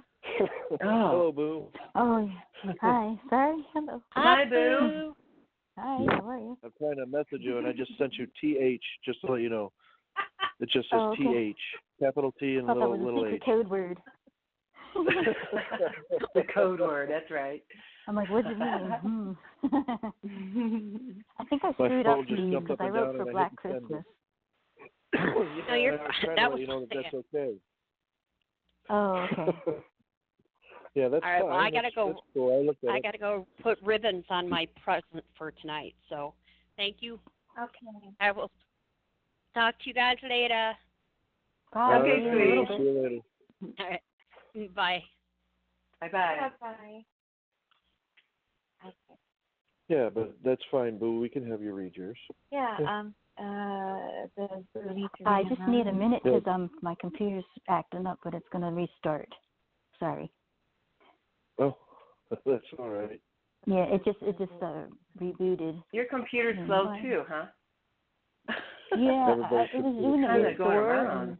and just came back around, and then it went out because of the restore, and so it's going back to.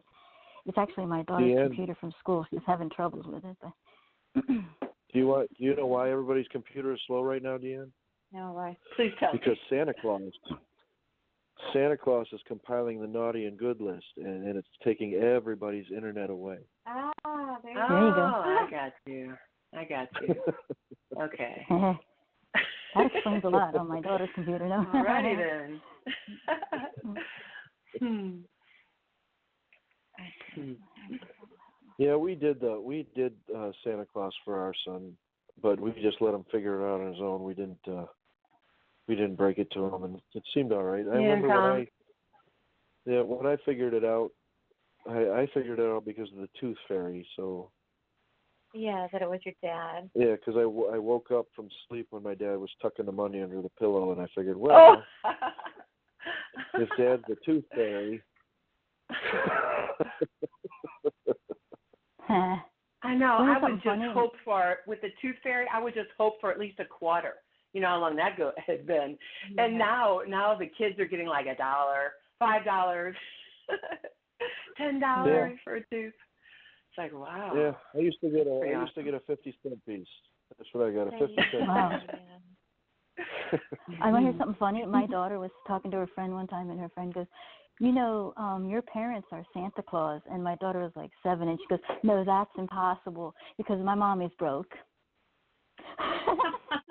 Wow. Wow. What insight is that? Like, geez. She actually saw you flying through the air with the gifts. Yeah. Wow. I was like, gee, thanks, Little does she know I started putting this stuff on layaway in October, you know. I used the layaway too. I remember those days. Yeah. Nobody, really, a lot of people don't do it anymore, but I wish they did. No, they don't. I don't know if they even have it. Walmart brings it back out here at Christmas time in September just for Christmas, and that's it. Okay, that makes sense. That's the only way you can do it with everything they want. Yeah. I don't know why they took it away. I thought it was great. It was, yeah. Yeah, I think so too. People like this, it works very well for birthday and Christmas. Yeah. Are you ready? Yeah, they had it. I think Toys R Us has it too. Yeah, I'm ready. Oh, you have the link? They don't have it. They don't have a Toys R Us. Toys R Us went out of business in our state. Yeah, they're not in Ohio anymore. Yeah. Bummer. I like it when they're littler. They're cheaper. The kids, I mean. Yeah. Isn't that the truth? Yeah. So true. Yeah. Already, whenever you are. They don't want a PlayStation 3 when they're 3. Well, my daughter wants Doc Martens. They're like $200. They're like $200 for new Doc Martens. You know, I'm like, shit. Yeah. Anyway, I want you to know I did watch this movie, sort of. I kind of fell asleep, but anyway. You did? Yeah, I actually was on Amazon. I got it on the, when you get the videos on there. So they had it like remastered in 2016. It said. So, anyway, it's a trip. I just think of Margot Kidder and Superman. I can't really differentiate. But anyway, definitely not a Merry Christmas. Okay. Blood runs from hands, stains the cold concrete.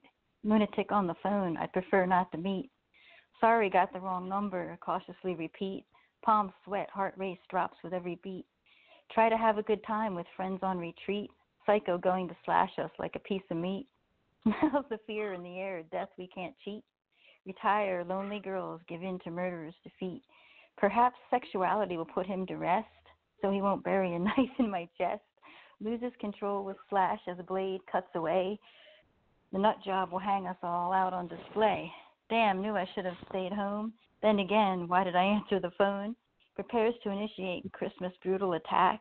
Holiday red, that's supposed to say, has become the new black. Game over, all goners without a single witness. Ho, ho, ho, you're dead, Merry effing Christmas. And poem. Oh, typo. Oh, it's cool. Whoa. That's so great that you watched the movie. Yeah. Me and Kay love to watch that movie every Christmas season. It's one of our favorite Christmas movies.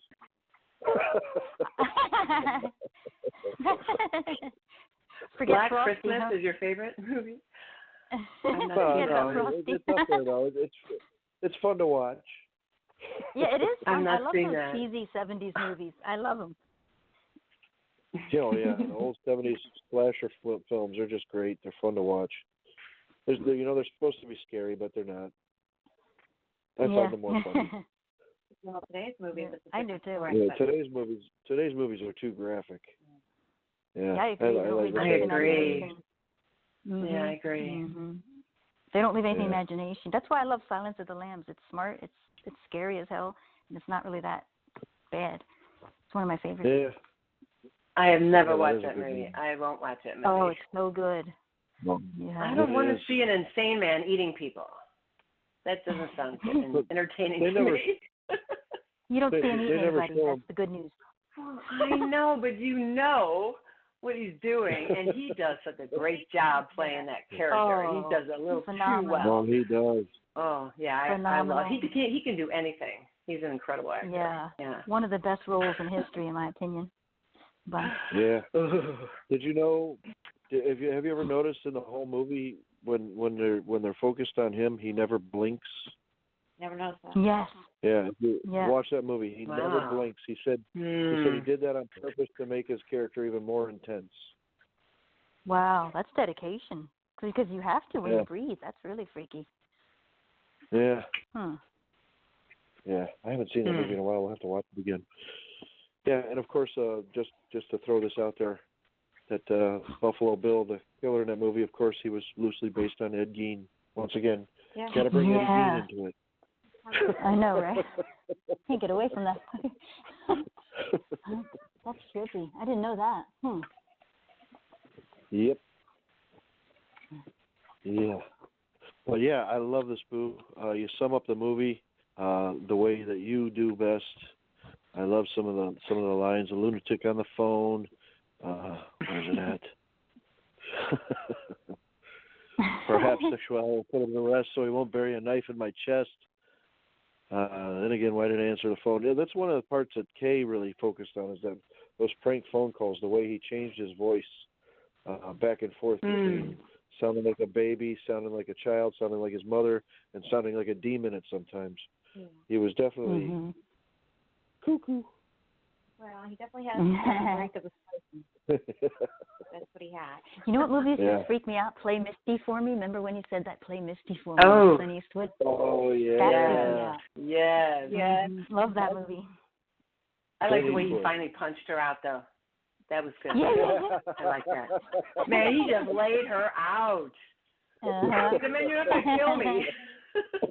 Hey, sometimes they deserve it. I'm kidding. I'm just kidding. Exactly. You're trying to be nice. She tried to bury a pair of scissors in his chest at one point. So, yeah, I think she did deserve it. Oh, my God. Yeah. Absolutely. Just the way he reared his fist back. Wow. Yeah. He went tumbling over we'll things. have to do that movie sometime. We'll definitely have to do that. Haven't you guys seen that where a chick is like, come on, she's all in the guy's face, and you're like thinking it's like, what is he supposed to, I mean, I'm not condoning hating women, but some women are just really great in your face. I've seen it. Yeah. Yeah, I have too. Yeah, I've definitely seen that, yes. Yeah, that movie. Had it happen to me before, actually, so. Yeah. So. Well, that movie's a good lesson in watch who you hook up with, because you don't know if you're getting a bunch of crazy. Yeah. Oh, yeah. Yeah, really. Yeah. Yeah, that reminds me of the movie Looking for Mr. Goodbar. Did you anyone see that? I love that movie. Yep. I did too. I mean, wow. My mom and I went to the theater and saw that. Mr. Gere. Yeah, we went to the theater. Diane Keaton, man, oh my goodness. I hated the end of it, though. But yeah, as far as be careful who you're going to check out. Yeah. Kind of like Fatal Attraction. I have to see this movie. Oh my God, Fatal Attraction. Yeah, you guys. I'll tell you what, I think adultery stopped probably for at least a month after watching that movie for most. Oh, hell yeah. Yeah. She gave cray-cray a whole new meaning. Yeah. Those actors. Some rabbits too. Yeah, exactly. Yeah. Yeah. Everybody wants one person recipe for rabbits too.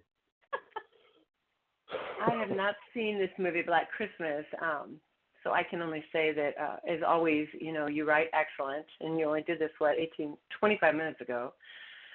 Oh, you're encouraging me, actually. Maybe I'll have a little bit of energy to write for Crystal's show. I just haven't had any time today.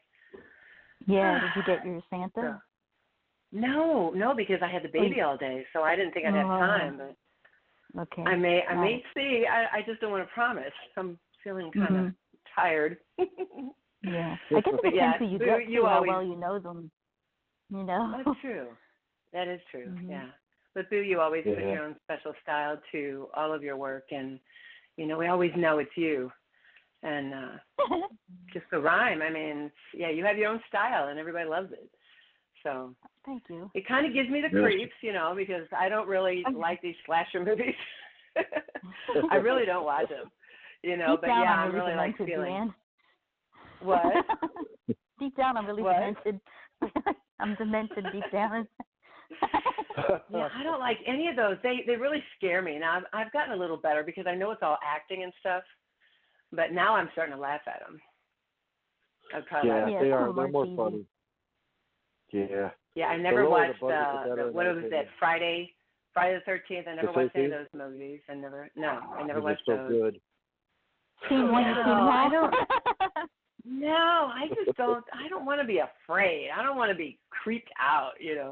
I want to laugh and be entertained, and that's not entertaining to me. You know what's messed up? I've had more screwed up shit happen in real life, actually. Really? What? Wow. Mm-hmm. Mm-hmm. Okay, that makes you a really good writer when you have all that to pull from. Yeah. Okay, I get you now. What did you? That might explain something. What did you think of Boo's poem, Hen? Yeah, I thought it was pretty cool. You know, I love the ending. Ho ho ho, Merry. Effing Christmas. Yeah. Yeah, all around the world, awesome. The film, but I love the ending. Sounds like something I could say to family. Yeah. We were just telling stories about perverted Santas. Yeah. And that would be a great about show. the what? Yeah. What Santas? About perverted Santas, you know, the ones that you take your kids to. Like, you wouldn't Oh. believe the stories people had about the Santas. Oh, yeah. Was sitting on his lap? And things they said and what came up and things like that. Oh, my Yeah. I'm so glad I never had that experience. I'm so thankful. Actually, but this was actually last night's prompt, but I still thank you for bringing it, Boo. Yeah. I'm glad that you wrote to it. And we actually did bring that up, actually, if everybody remembers the old Saturday Night Live skit where John Belushi was Santa Claus, the mall Santa, and they actually had like those little toilet paper seats that you put on the toilet paper to put on his lap before you sat on his lap.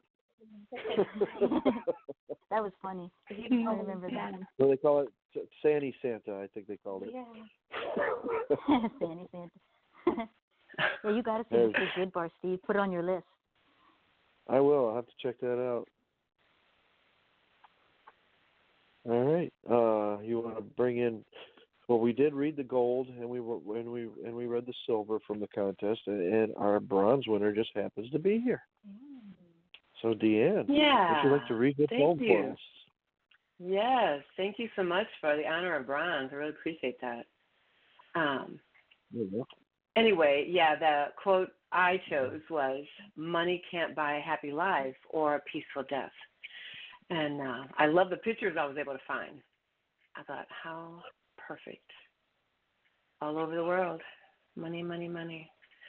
Okay, and I call it The Green God's Empty Hands. Great. A shallow grave holds a pile of shredded paper called the Green God. It entices the gullible with sticky fancies to maraud. But millions of jaded dollars embellish. Satin sheets wrap her in driftwood nights. Virulent thieves sucked his aurora breath, their shared northern lights. She mourns a bundle of misery, slithering through her house of gold. Riddled with bullets of weeping, gutted stories die untold. She buys a crystal palace, aching to fill dehydrated desires. The happy life of wealth cradles, but she feverishly craves his fire. Amber constellations sparkled every need. Now shards of loneliness stalk ghostly rooms. The golden god's hand cracks and bleeds. End poem. Yeah, I thought this was awesome. You made the quote your own. Thank you. And once again, like I keep saying, because everybody who wrote to this quote, money can't buy a happy life or a peaceful death. Right. It makes me think of that Beatles song. I can't help it. Yeah, I agree. My mind just goes off, but yeah, I don't care too much for money. Money can't buy me love. But yeah, you know, you can't take it with you. And focusing on material things, you need to focus on your family, focus on people, focus on love and happiness. And that's what I see in this right. This is just awesome. Oh, thank you, Stephen. Well, I have clients who actually lost spouses, so I was able to pull from that. And here they're millionaires, and yet their beloveds are gone. And yet they have these millions. And they're still empty. Yes, and they're still empty. The millions couldn't save them, couldn't bring them back. Yeah. And then when I saw that quote, I was able to pull from all of that. And and money makes us comfortable. You know, we can't deny that. But as far as happiness, maybe for a short time, you know, but then it rings lonely. It really does in the scope of things. So, thank you, Stephen. Oh, you're welcome. What did you think, hon? Well, yeah, I definitely thought this was wonderful because, as you said, you took the quote and you personified it with a wonderful message because Yeah, as I always say, money can buy what you want, but at the same time, it won't fill the void either. In life, it is basically about live, laugh, and love, and embrace, the simple aspects of life, because that's where the happiness will be, and that's what's going to make life complete. It's not about the material things. So yeah, enjoy life while it's here, and live it well. Yeah. Yep. Thank you, Kay. Yes. Thank you. What do you think, Boo? Yeah, I agree with all that. And, some people don't realize that. So the ones that they love aren't here anymore. And you realize it's the little things that really matter. Having a cup of coffee with the person, being able to email them or just, text them hello. Little things like that are far more valuable than money can ever bring you. It will never fill you up. You can fill yourself up with drugs, with alcohol, with money, with sex, but you'll never be completely full. And it's the perfect picture for your poem. I think you did a great job, and this has a great message, and I agree with everything you say, and you say it eloquently. Beautiful. Thank you, Boo. I know that's such a cryptic picture I found that's on the poem page. Score. That golden hand holding. The right picture. I know, it's so much fun what's out there. Thank you so much, Boo. Appreciate that. Great work. Thank you. Excellent comments. And we're going to go to one of the HM winners, hon. Yeah. I was wondering if Deanne wants to read that. Would you like to read again, Deanne? Sure. Which one? Kay's going to drop it in the room right now. Yeah. Okay. From Jenny Flower. Okay. And which quote did she write to? She wrote to the one about the chain. I wear the chain I forged in life. I made it link by link, yard by yard, girded of my own free will, and of my own free will I wore it. Okay, thank you. So she names this A Warning from the Past. Link by link, my sins have grown. Day by day, evil is shown. Offering help to a nasty ally, bearing my offense, reform before thee die. Pains we are liable, our deeds cruel and malicious, touching the broken-hearted, felt by all, how vicious. The downtrodden in pain, change must blow in, to save the wicked soul, damage, reverse my sin. A shift in spirit, a required feat, take the needy from the street, warm the chilled, the poor so weak, forgiveness you ask, acceptance you seek. New beginnings can come, growing from impish ways. These destitute creatures clearly give praise. End poem. Excellent read. Yeah. Thank you. What'd you think, Deanne? Well, I love the rhyme. I always am moved by rhyme. But it's just such bold truth. How many wretched souls do this. But then I love how she has the redemption in the ending, that new beginnings can come. This was a great creation to her chosen prompt. Yeah, it was really great. Yeah, thank you. Yeah, thank you. I agree, too. I thought that she really summed up the message that Marley's ghost was trying to get Scrooge to understand very well and very poetically. And yeah, like you said, the rhyme that she used was awesome. Yeah, she did a really good job on this, I thought. And she's a new user too. I believe she's only got like 7 writes on her page right now. So go check her out. What did you think, honey? Yeah, I love the message all around.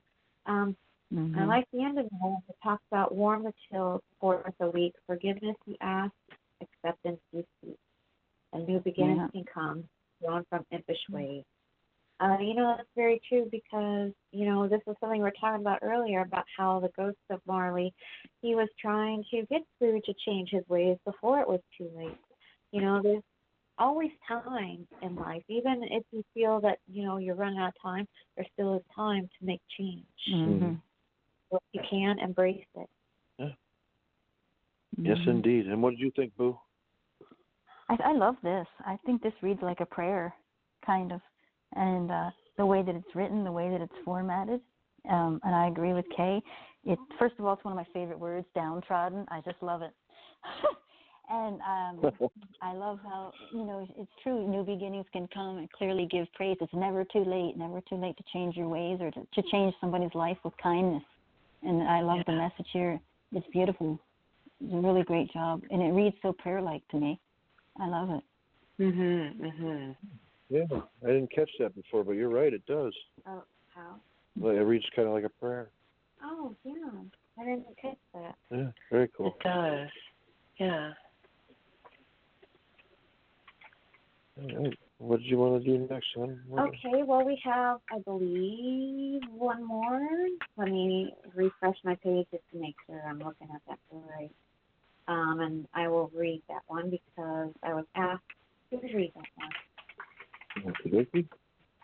Jascaran? Yeah. So I'm just looking here real quick.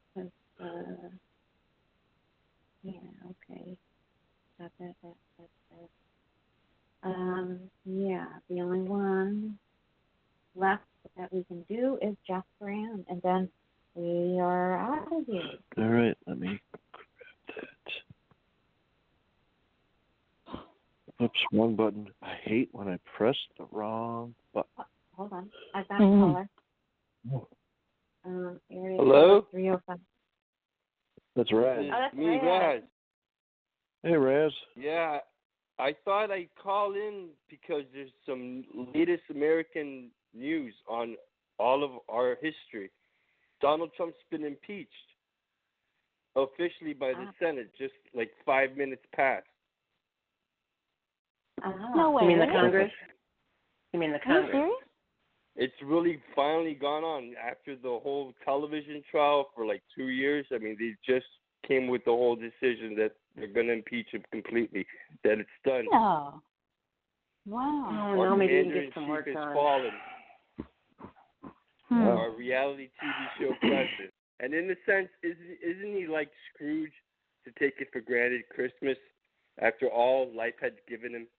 Somehow there was a certain over-materialistic edge that the ghosts of Christmas past had to come and show him the truth. That's a good way to look at it, I suppose. Yeah, it's true. I just also noticed throughout this entire show, what happened to Tiny Tim? I mean, he's another part of the whole Christmas Carol, right? Yeah. Or did Tiny Tim call for disability one too many times, so maybe he did not have to appear in any of his poems?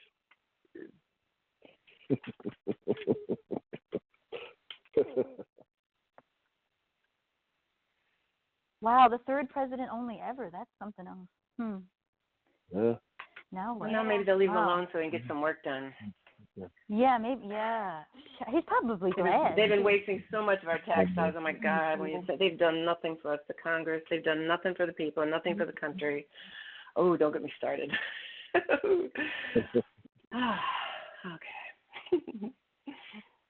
Okay. Okay. We've got Jascaran's in the room. Yes, last. Hello, Sharon. I didn't know you were out there. You've been quiet. She's on the. Yeah, she's out there on the board. Hello, Sharon. Okay. I would not want Steve to miss this exclusive because it happened this very hour. Why I called, just to make sure you had that on log here on your show, like everybody else would who's broadcasting. Yeah. Yeah, because you know me, I don't watch the news. You are friends. But I realized you were very deep in your meditation here on Dickens' poems. Yeah. Thanks, man. All right, everybody ready to read? Yeah. Did you send it to Boo? Yes, I did. Okay. Then this is by Jascaran, and the quote chosen is, "There's nothing in this world so irresistibly contagious as laughter and good humor." And it goes, "God must regret his decision after he made me. I am the smartest, but think I am crazy. Preparing for a 100-mile marathon, I ain't lazy. I have 2 monstrous teeth in the front, and my mom says I resemble Bugs Bunny. I have traits of a koala bear. I can sleep all day long. Heard the word out everywhere, but don't know what is funny. I like my beauty sleep, waking up early I hate. I once cooked finger-licking butter chicken, but don't know why. All threw up after they ate. I have sweet tooth. Whenever I think sweet, hell, let loose on the plate. I love myself, though. I'm not perfect and have lots of flaws. Whenever I want to propose to a girl, my speech slurs and I am at a total loss. Whenever there is trouble at the house, the first finger is pointed at me. Even if it's not my fault, still I am blamed for the cause. I'm a daydreamer. I dream of owning a company and being its boss. Life is short. Smile while you still have teeth. Everyone thinks I have no brains. I want to get a CT scat done and check what lies beneath. Every day spent with me will be full of happiness, a memorable one with lots of fun. If you are with me and anything terrible happens, I'll put the blame on you and run. End poem. Yeah, I like this. I thought it was pretty funny. He had me chuckling throughout this poem and smiling ear to ear while I was reading. But for some reason, I don't know why, it just tickled me when he wrote the part about cooking butter chicken and everybody throwing up. I don't know, just maybe the images in my head from that. I don't know, but I thought this was a great and original take on the prompt, and he did a really good job. What did you think, hon? Yeah, I thought this was wonderful all around because, he does give a great life to the quote about how laughter and good humor can be contagious. A lot of what was said I can relate to because, as I said earlier, in my family, I was one to blame for everything. It's like, if everything is wrong, oh, this is Kay's fault, and here's all the reasons why. So I can relate to that one. But I can also see the humor in it, too. But I like the way it ended, that if you are with me and anything terrible happens, I'll put the blame on you and run. I like to think that Jeff is being funny when he says that. I don't think, he wouldn't. He wouldn't. Because I don't see that being in his nature to, drop a bomb and then walk away. Are you talking about crop dusting now? Yeah. Boo, what did you? Excellent, right? Boo, what did you think?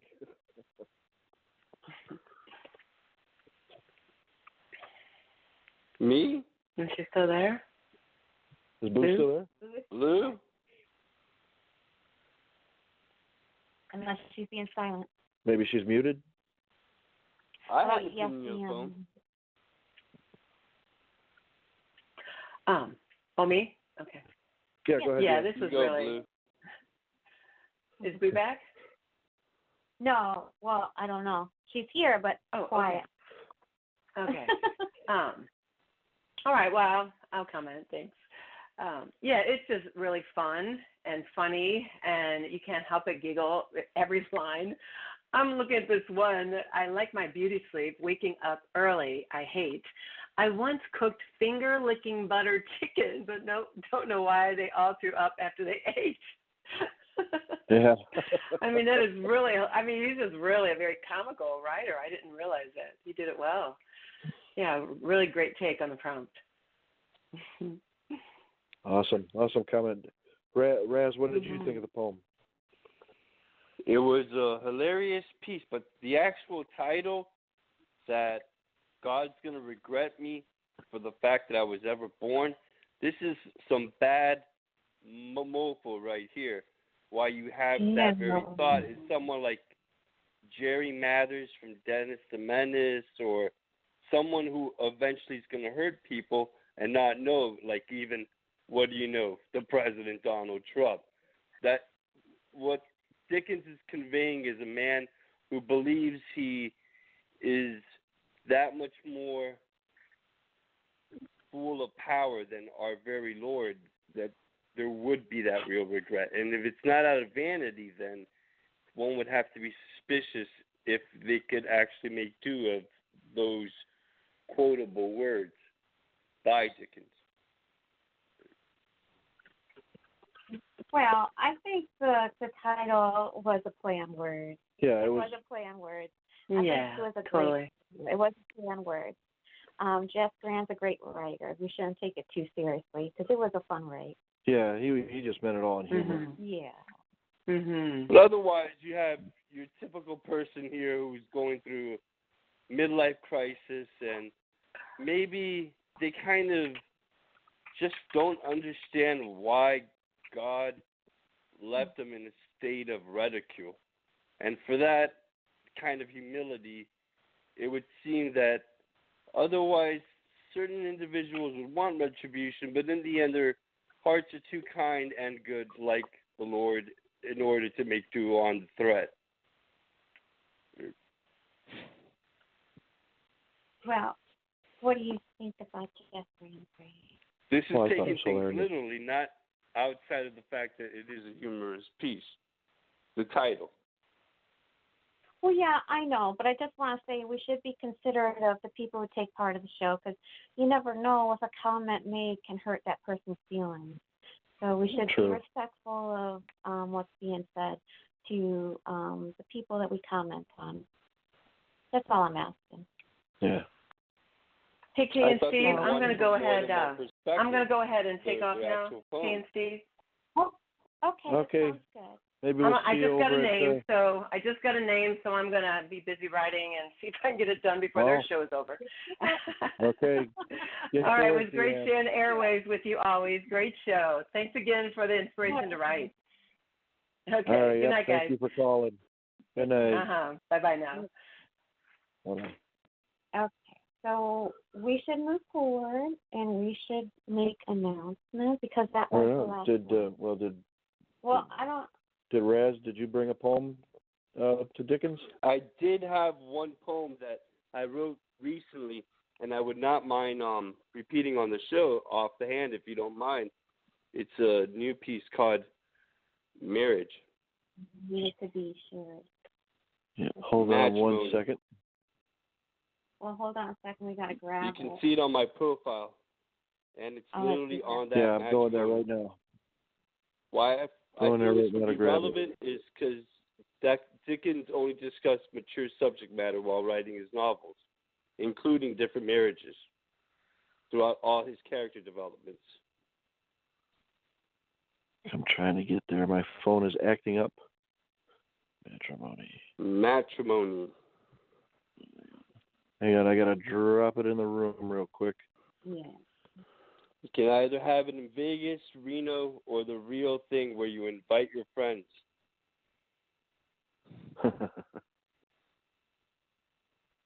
Did you drop it? I'm working on it. There it is. Okay. All right, we're ready. Thank you very much, sir, for giving me this honor. Here's the poem, Matrimony. He loves her because the rain is a 50-degree cold, and the warmth of the body eases the trembling. He loves her because the presidential garden forbids the stranger a politician, and her vital glow is a crucial red lining of both roses and violets. He loves her because the city metropolis and the section downtown push away personal relationships. But in strictest confidence of what a heart speaks and leaves unspoken, she patiently listens. He loves her through the good times and the hard times, not because of a Christian duty, but a need to do no better than all that's good and true of the world's symmetry. He loves her not because of doubts on foolish pride, but what would a man be without a woman beside him that swears on honor and trusts to never leave? Wow. Matrimony. Yeah, this is awesome. I really like the imagery that you put in here. I myself am not married, but my mom's been married to the same man for over 20 years, so I've seen the real thing, and I think it's a very deep connection that forms between the husband and the wife. This is all I've observed for myself, that the vows are meant to be true sometimes, and that should be every time if you're going to go ahead and marry another person and say that you're one conjoined to the soul. Right. Agreed. I know Kay and I have been together for more than 23 years, so yeah, we're there too. I'm pretty sure. But yeah, the imagery, her vital glow is a crucial red lining in both roses and violets. He loves her because the city metropolis and the section downtown push away personal relationships. This is awesome, man. Very, very, very well written. Very powerful. Excellent write. I didn't mind sharing. Thank you very much for giving me the time of day so someone else hears the poem. hopefully it got him thinking a bit. Yes, indeed. What do you think, hon? Yeah, I thought this was wonderful all around. I like the end, though, because all around speaks about the love. But when you speak about he loves her not because of doubts or foolish pride, but what would a man be without a woman beside him that swears an honor and trust to never leave?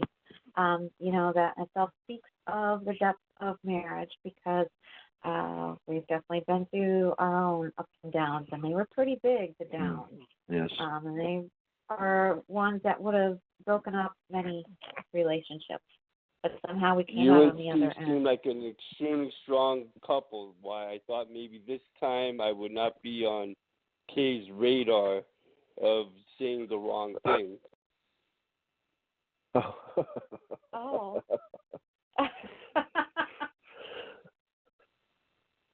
That's something to worry about. I don't know what to say. Yeah, well, an excellent right. Is Boo still with us to comment? It says she is here, yeah. Boo, did you hear that? Well, you still there? Quiet. Maybe her phone's messing up on her. Sometimes it does. Yeah, I don't know. But she's here. I don't know. Okay. Well, did we want to go ahead with the announcements then? The ghost of Jacob is not the ghost of Marlowe, right? Jacob Marley. That is, it's the same ghost. Yeah. They're both the same ghost. But why does he haunt Scrooge? Did he accidentally lead to his death through some kind of industrial accident of one of his many property investments during ancient British times? He haunts Scrooge because they were good friends in life. And he wants to warn Scrooge of his like fate. A mystery. To me, when you see him in certain other movies, black and white, that he's all in chains, it kind of saddens a person that certain ghosts have to go through hell. At least in the old post-thoughts of Britain, when it came to industrial labor, they swore on this, that God would not forgive the dead. And so those kinds of images from Dickens is what they believed about in those times. But we have a far more evolved viewpoint of the Maker these days, that souls do not have to be shackled in chains because they made a few mistakes, that he's not all forgiving. I do agree with that. I definitely agree with that. But without that imagery, then Scrooge wouldn't have had to worry about going through the lesson that he had to learn through the other visitations too. So, I mean, I could see where you're coming from. I do also. I mean, we don't want to get too much into religion on the show or politics, but I will say that I agree, and I do believe in a more forgiving God rather than a spiteful. And with that said, see how explicit can be seen both ways sometimes on these blogs. Yeah, I don't want to overcome certain audience members, since everyone has their First Amendment right of beliefs, to force upon them some alternate viewpoint. Agreed. And we'll go ahead, because we're actually on overtime now, so we're going to make our announcements and close up shop. Yeah. Well, I wish you all a good night. You've all been terrific. And remember, if the president's impeached for real, that somehow the message is not going to get out there after 2 years of watching it on television. Yeah. All right, man. Thanks for calling. We appreciate it. You have a good night. You too. Peace. Peace. All right, hon, go ahead. Okay, I want to say thank you to all the callers that did call in tonight.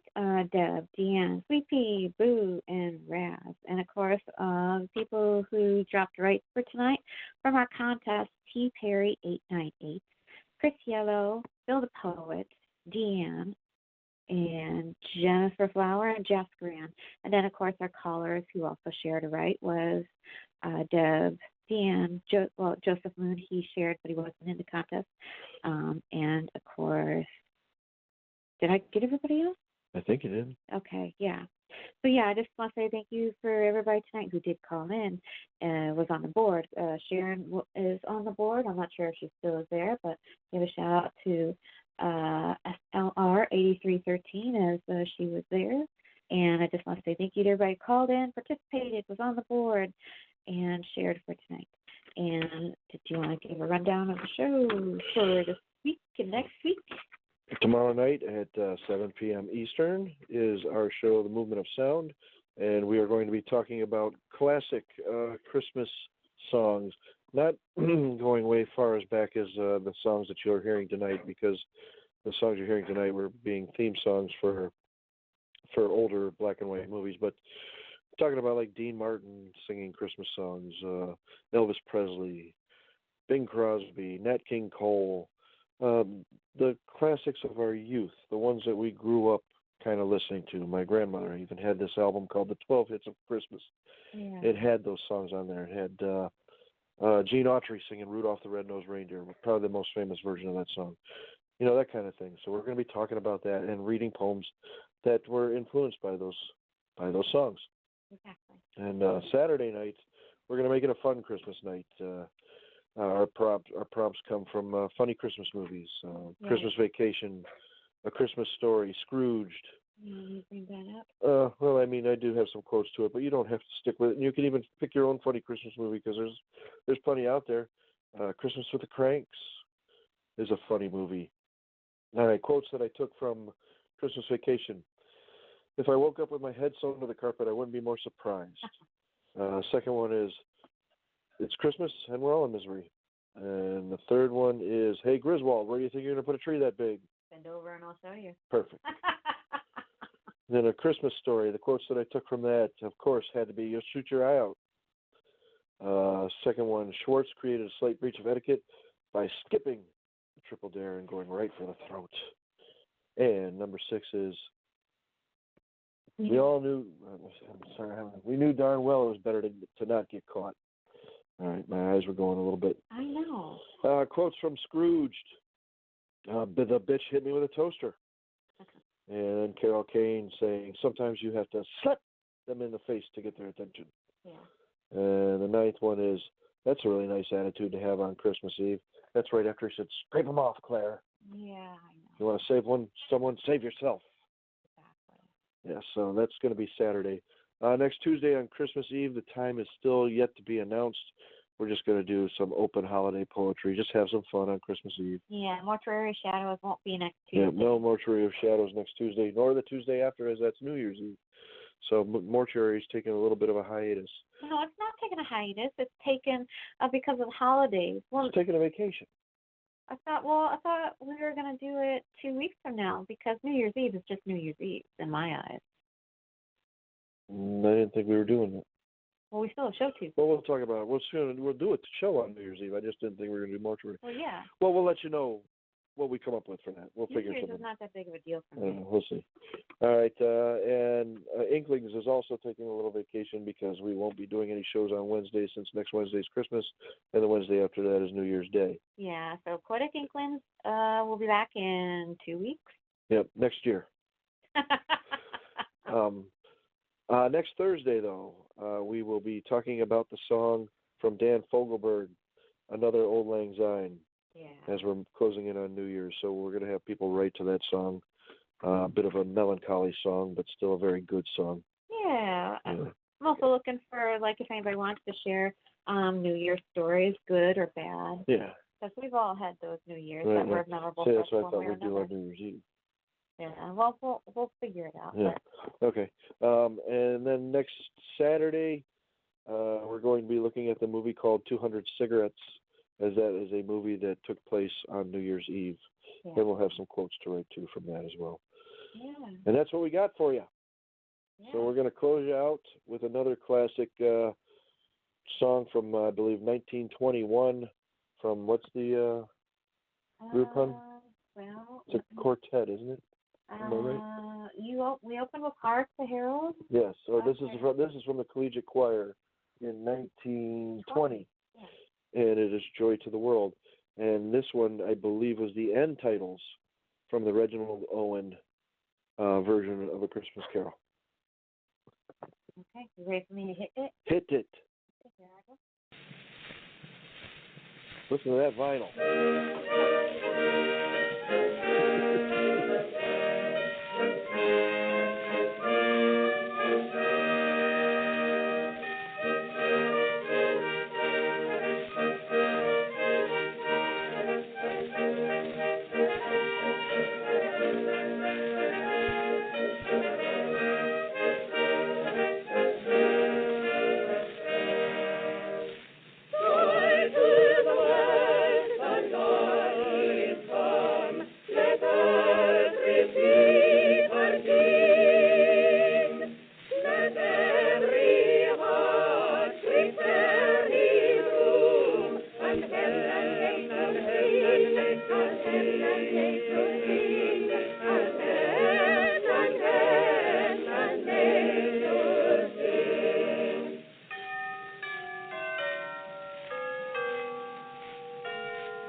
old sound of vinyl, huh? Yeah. But I will mention that both songs we played were from 1920.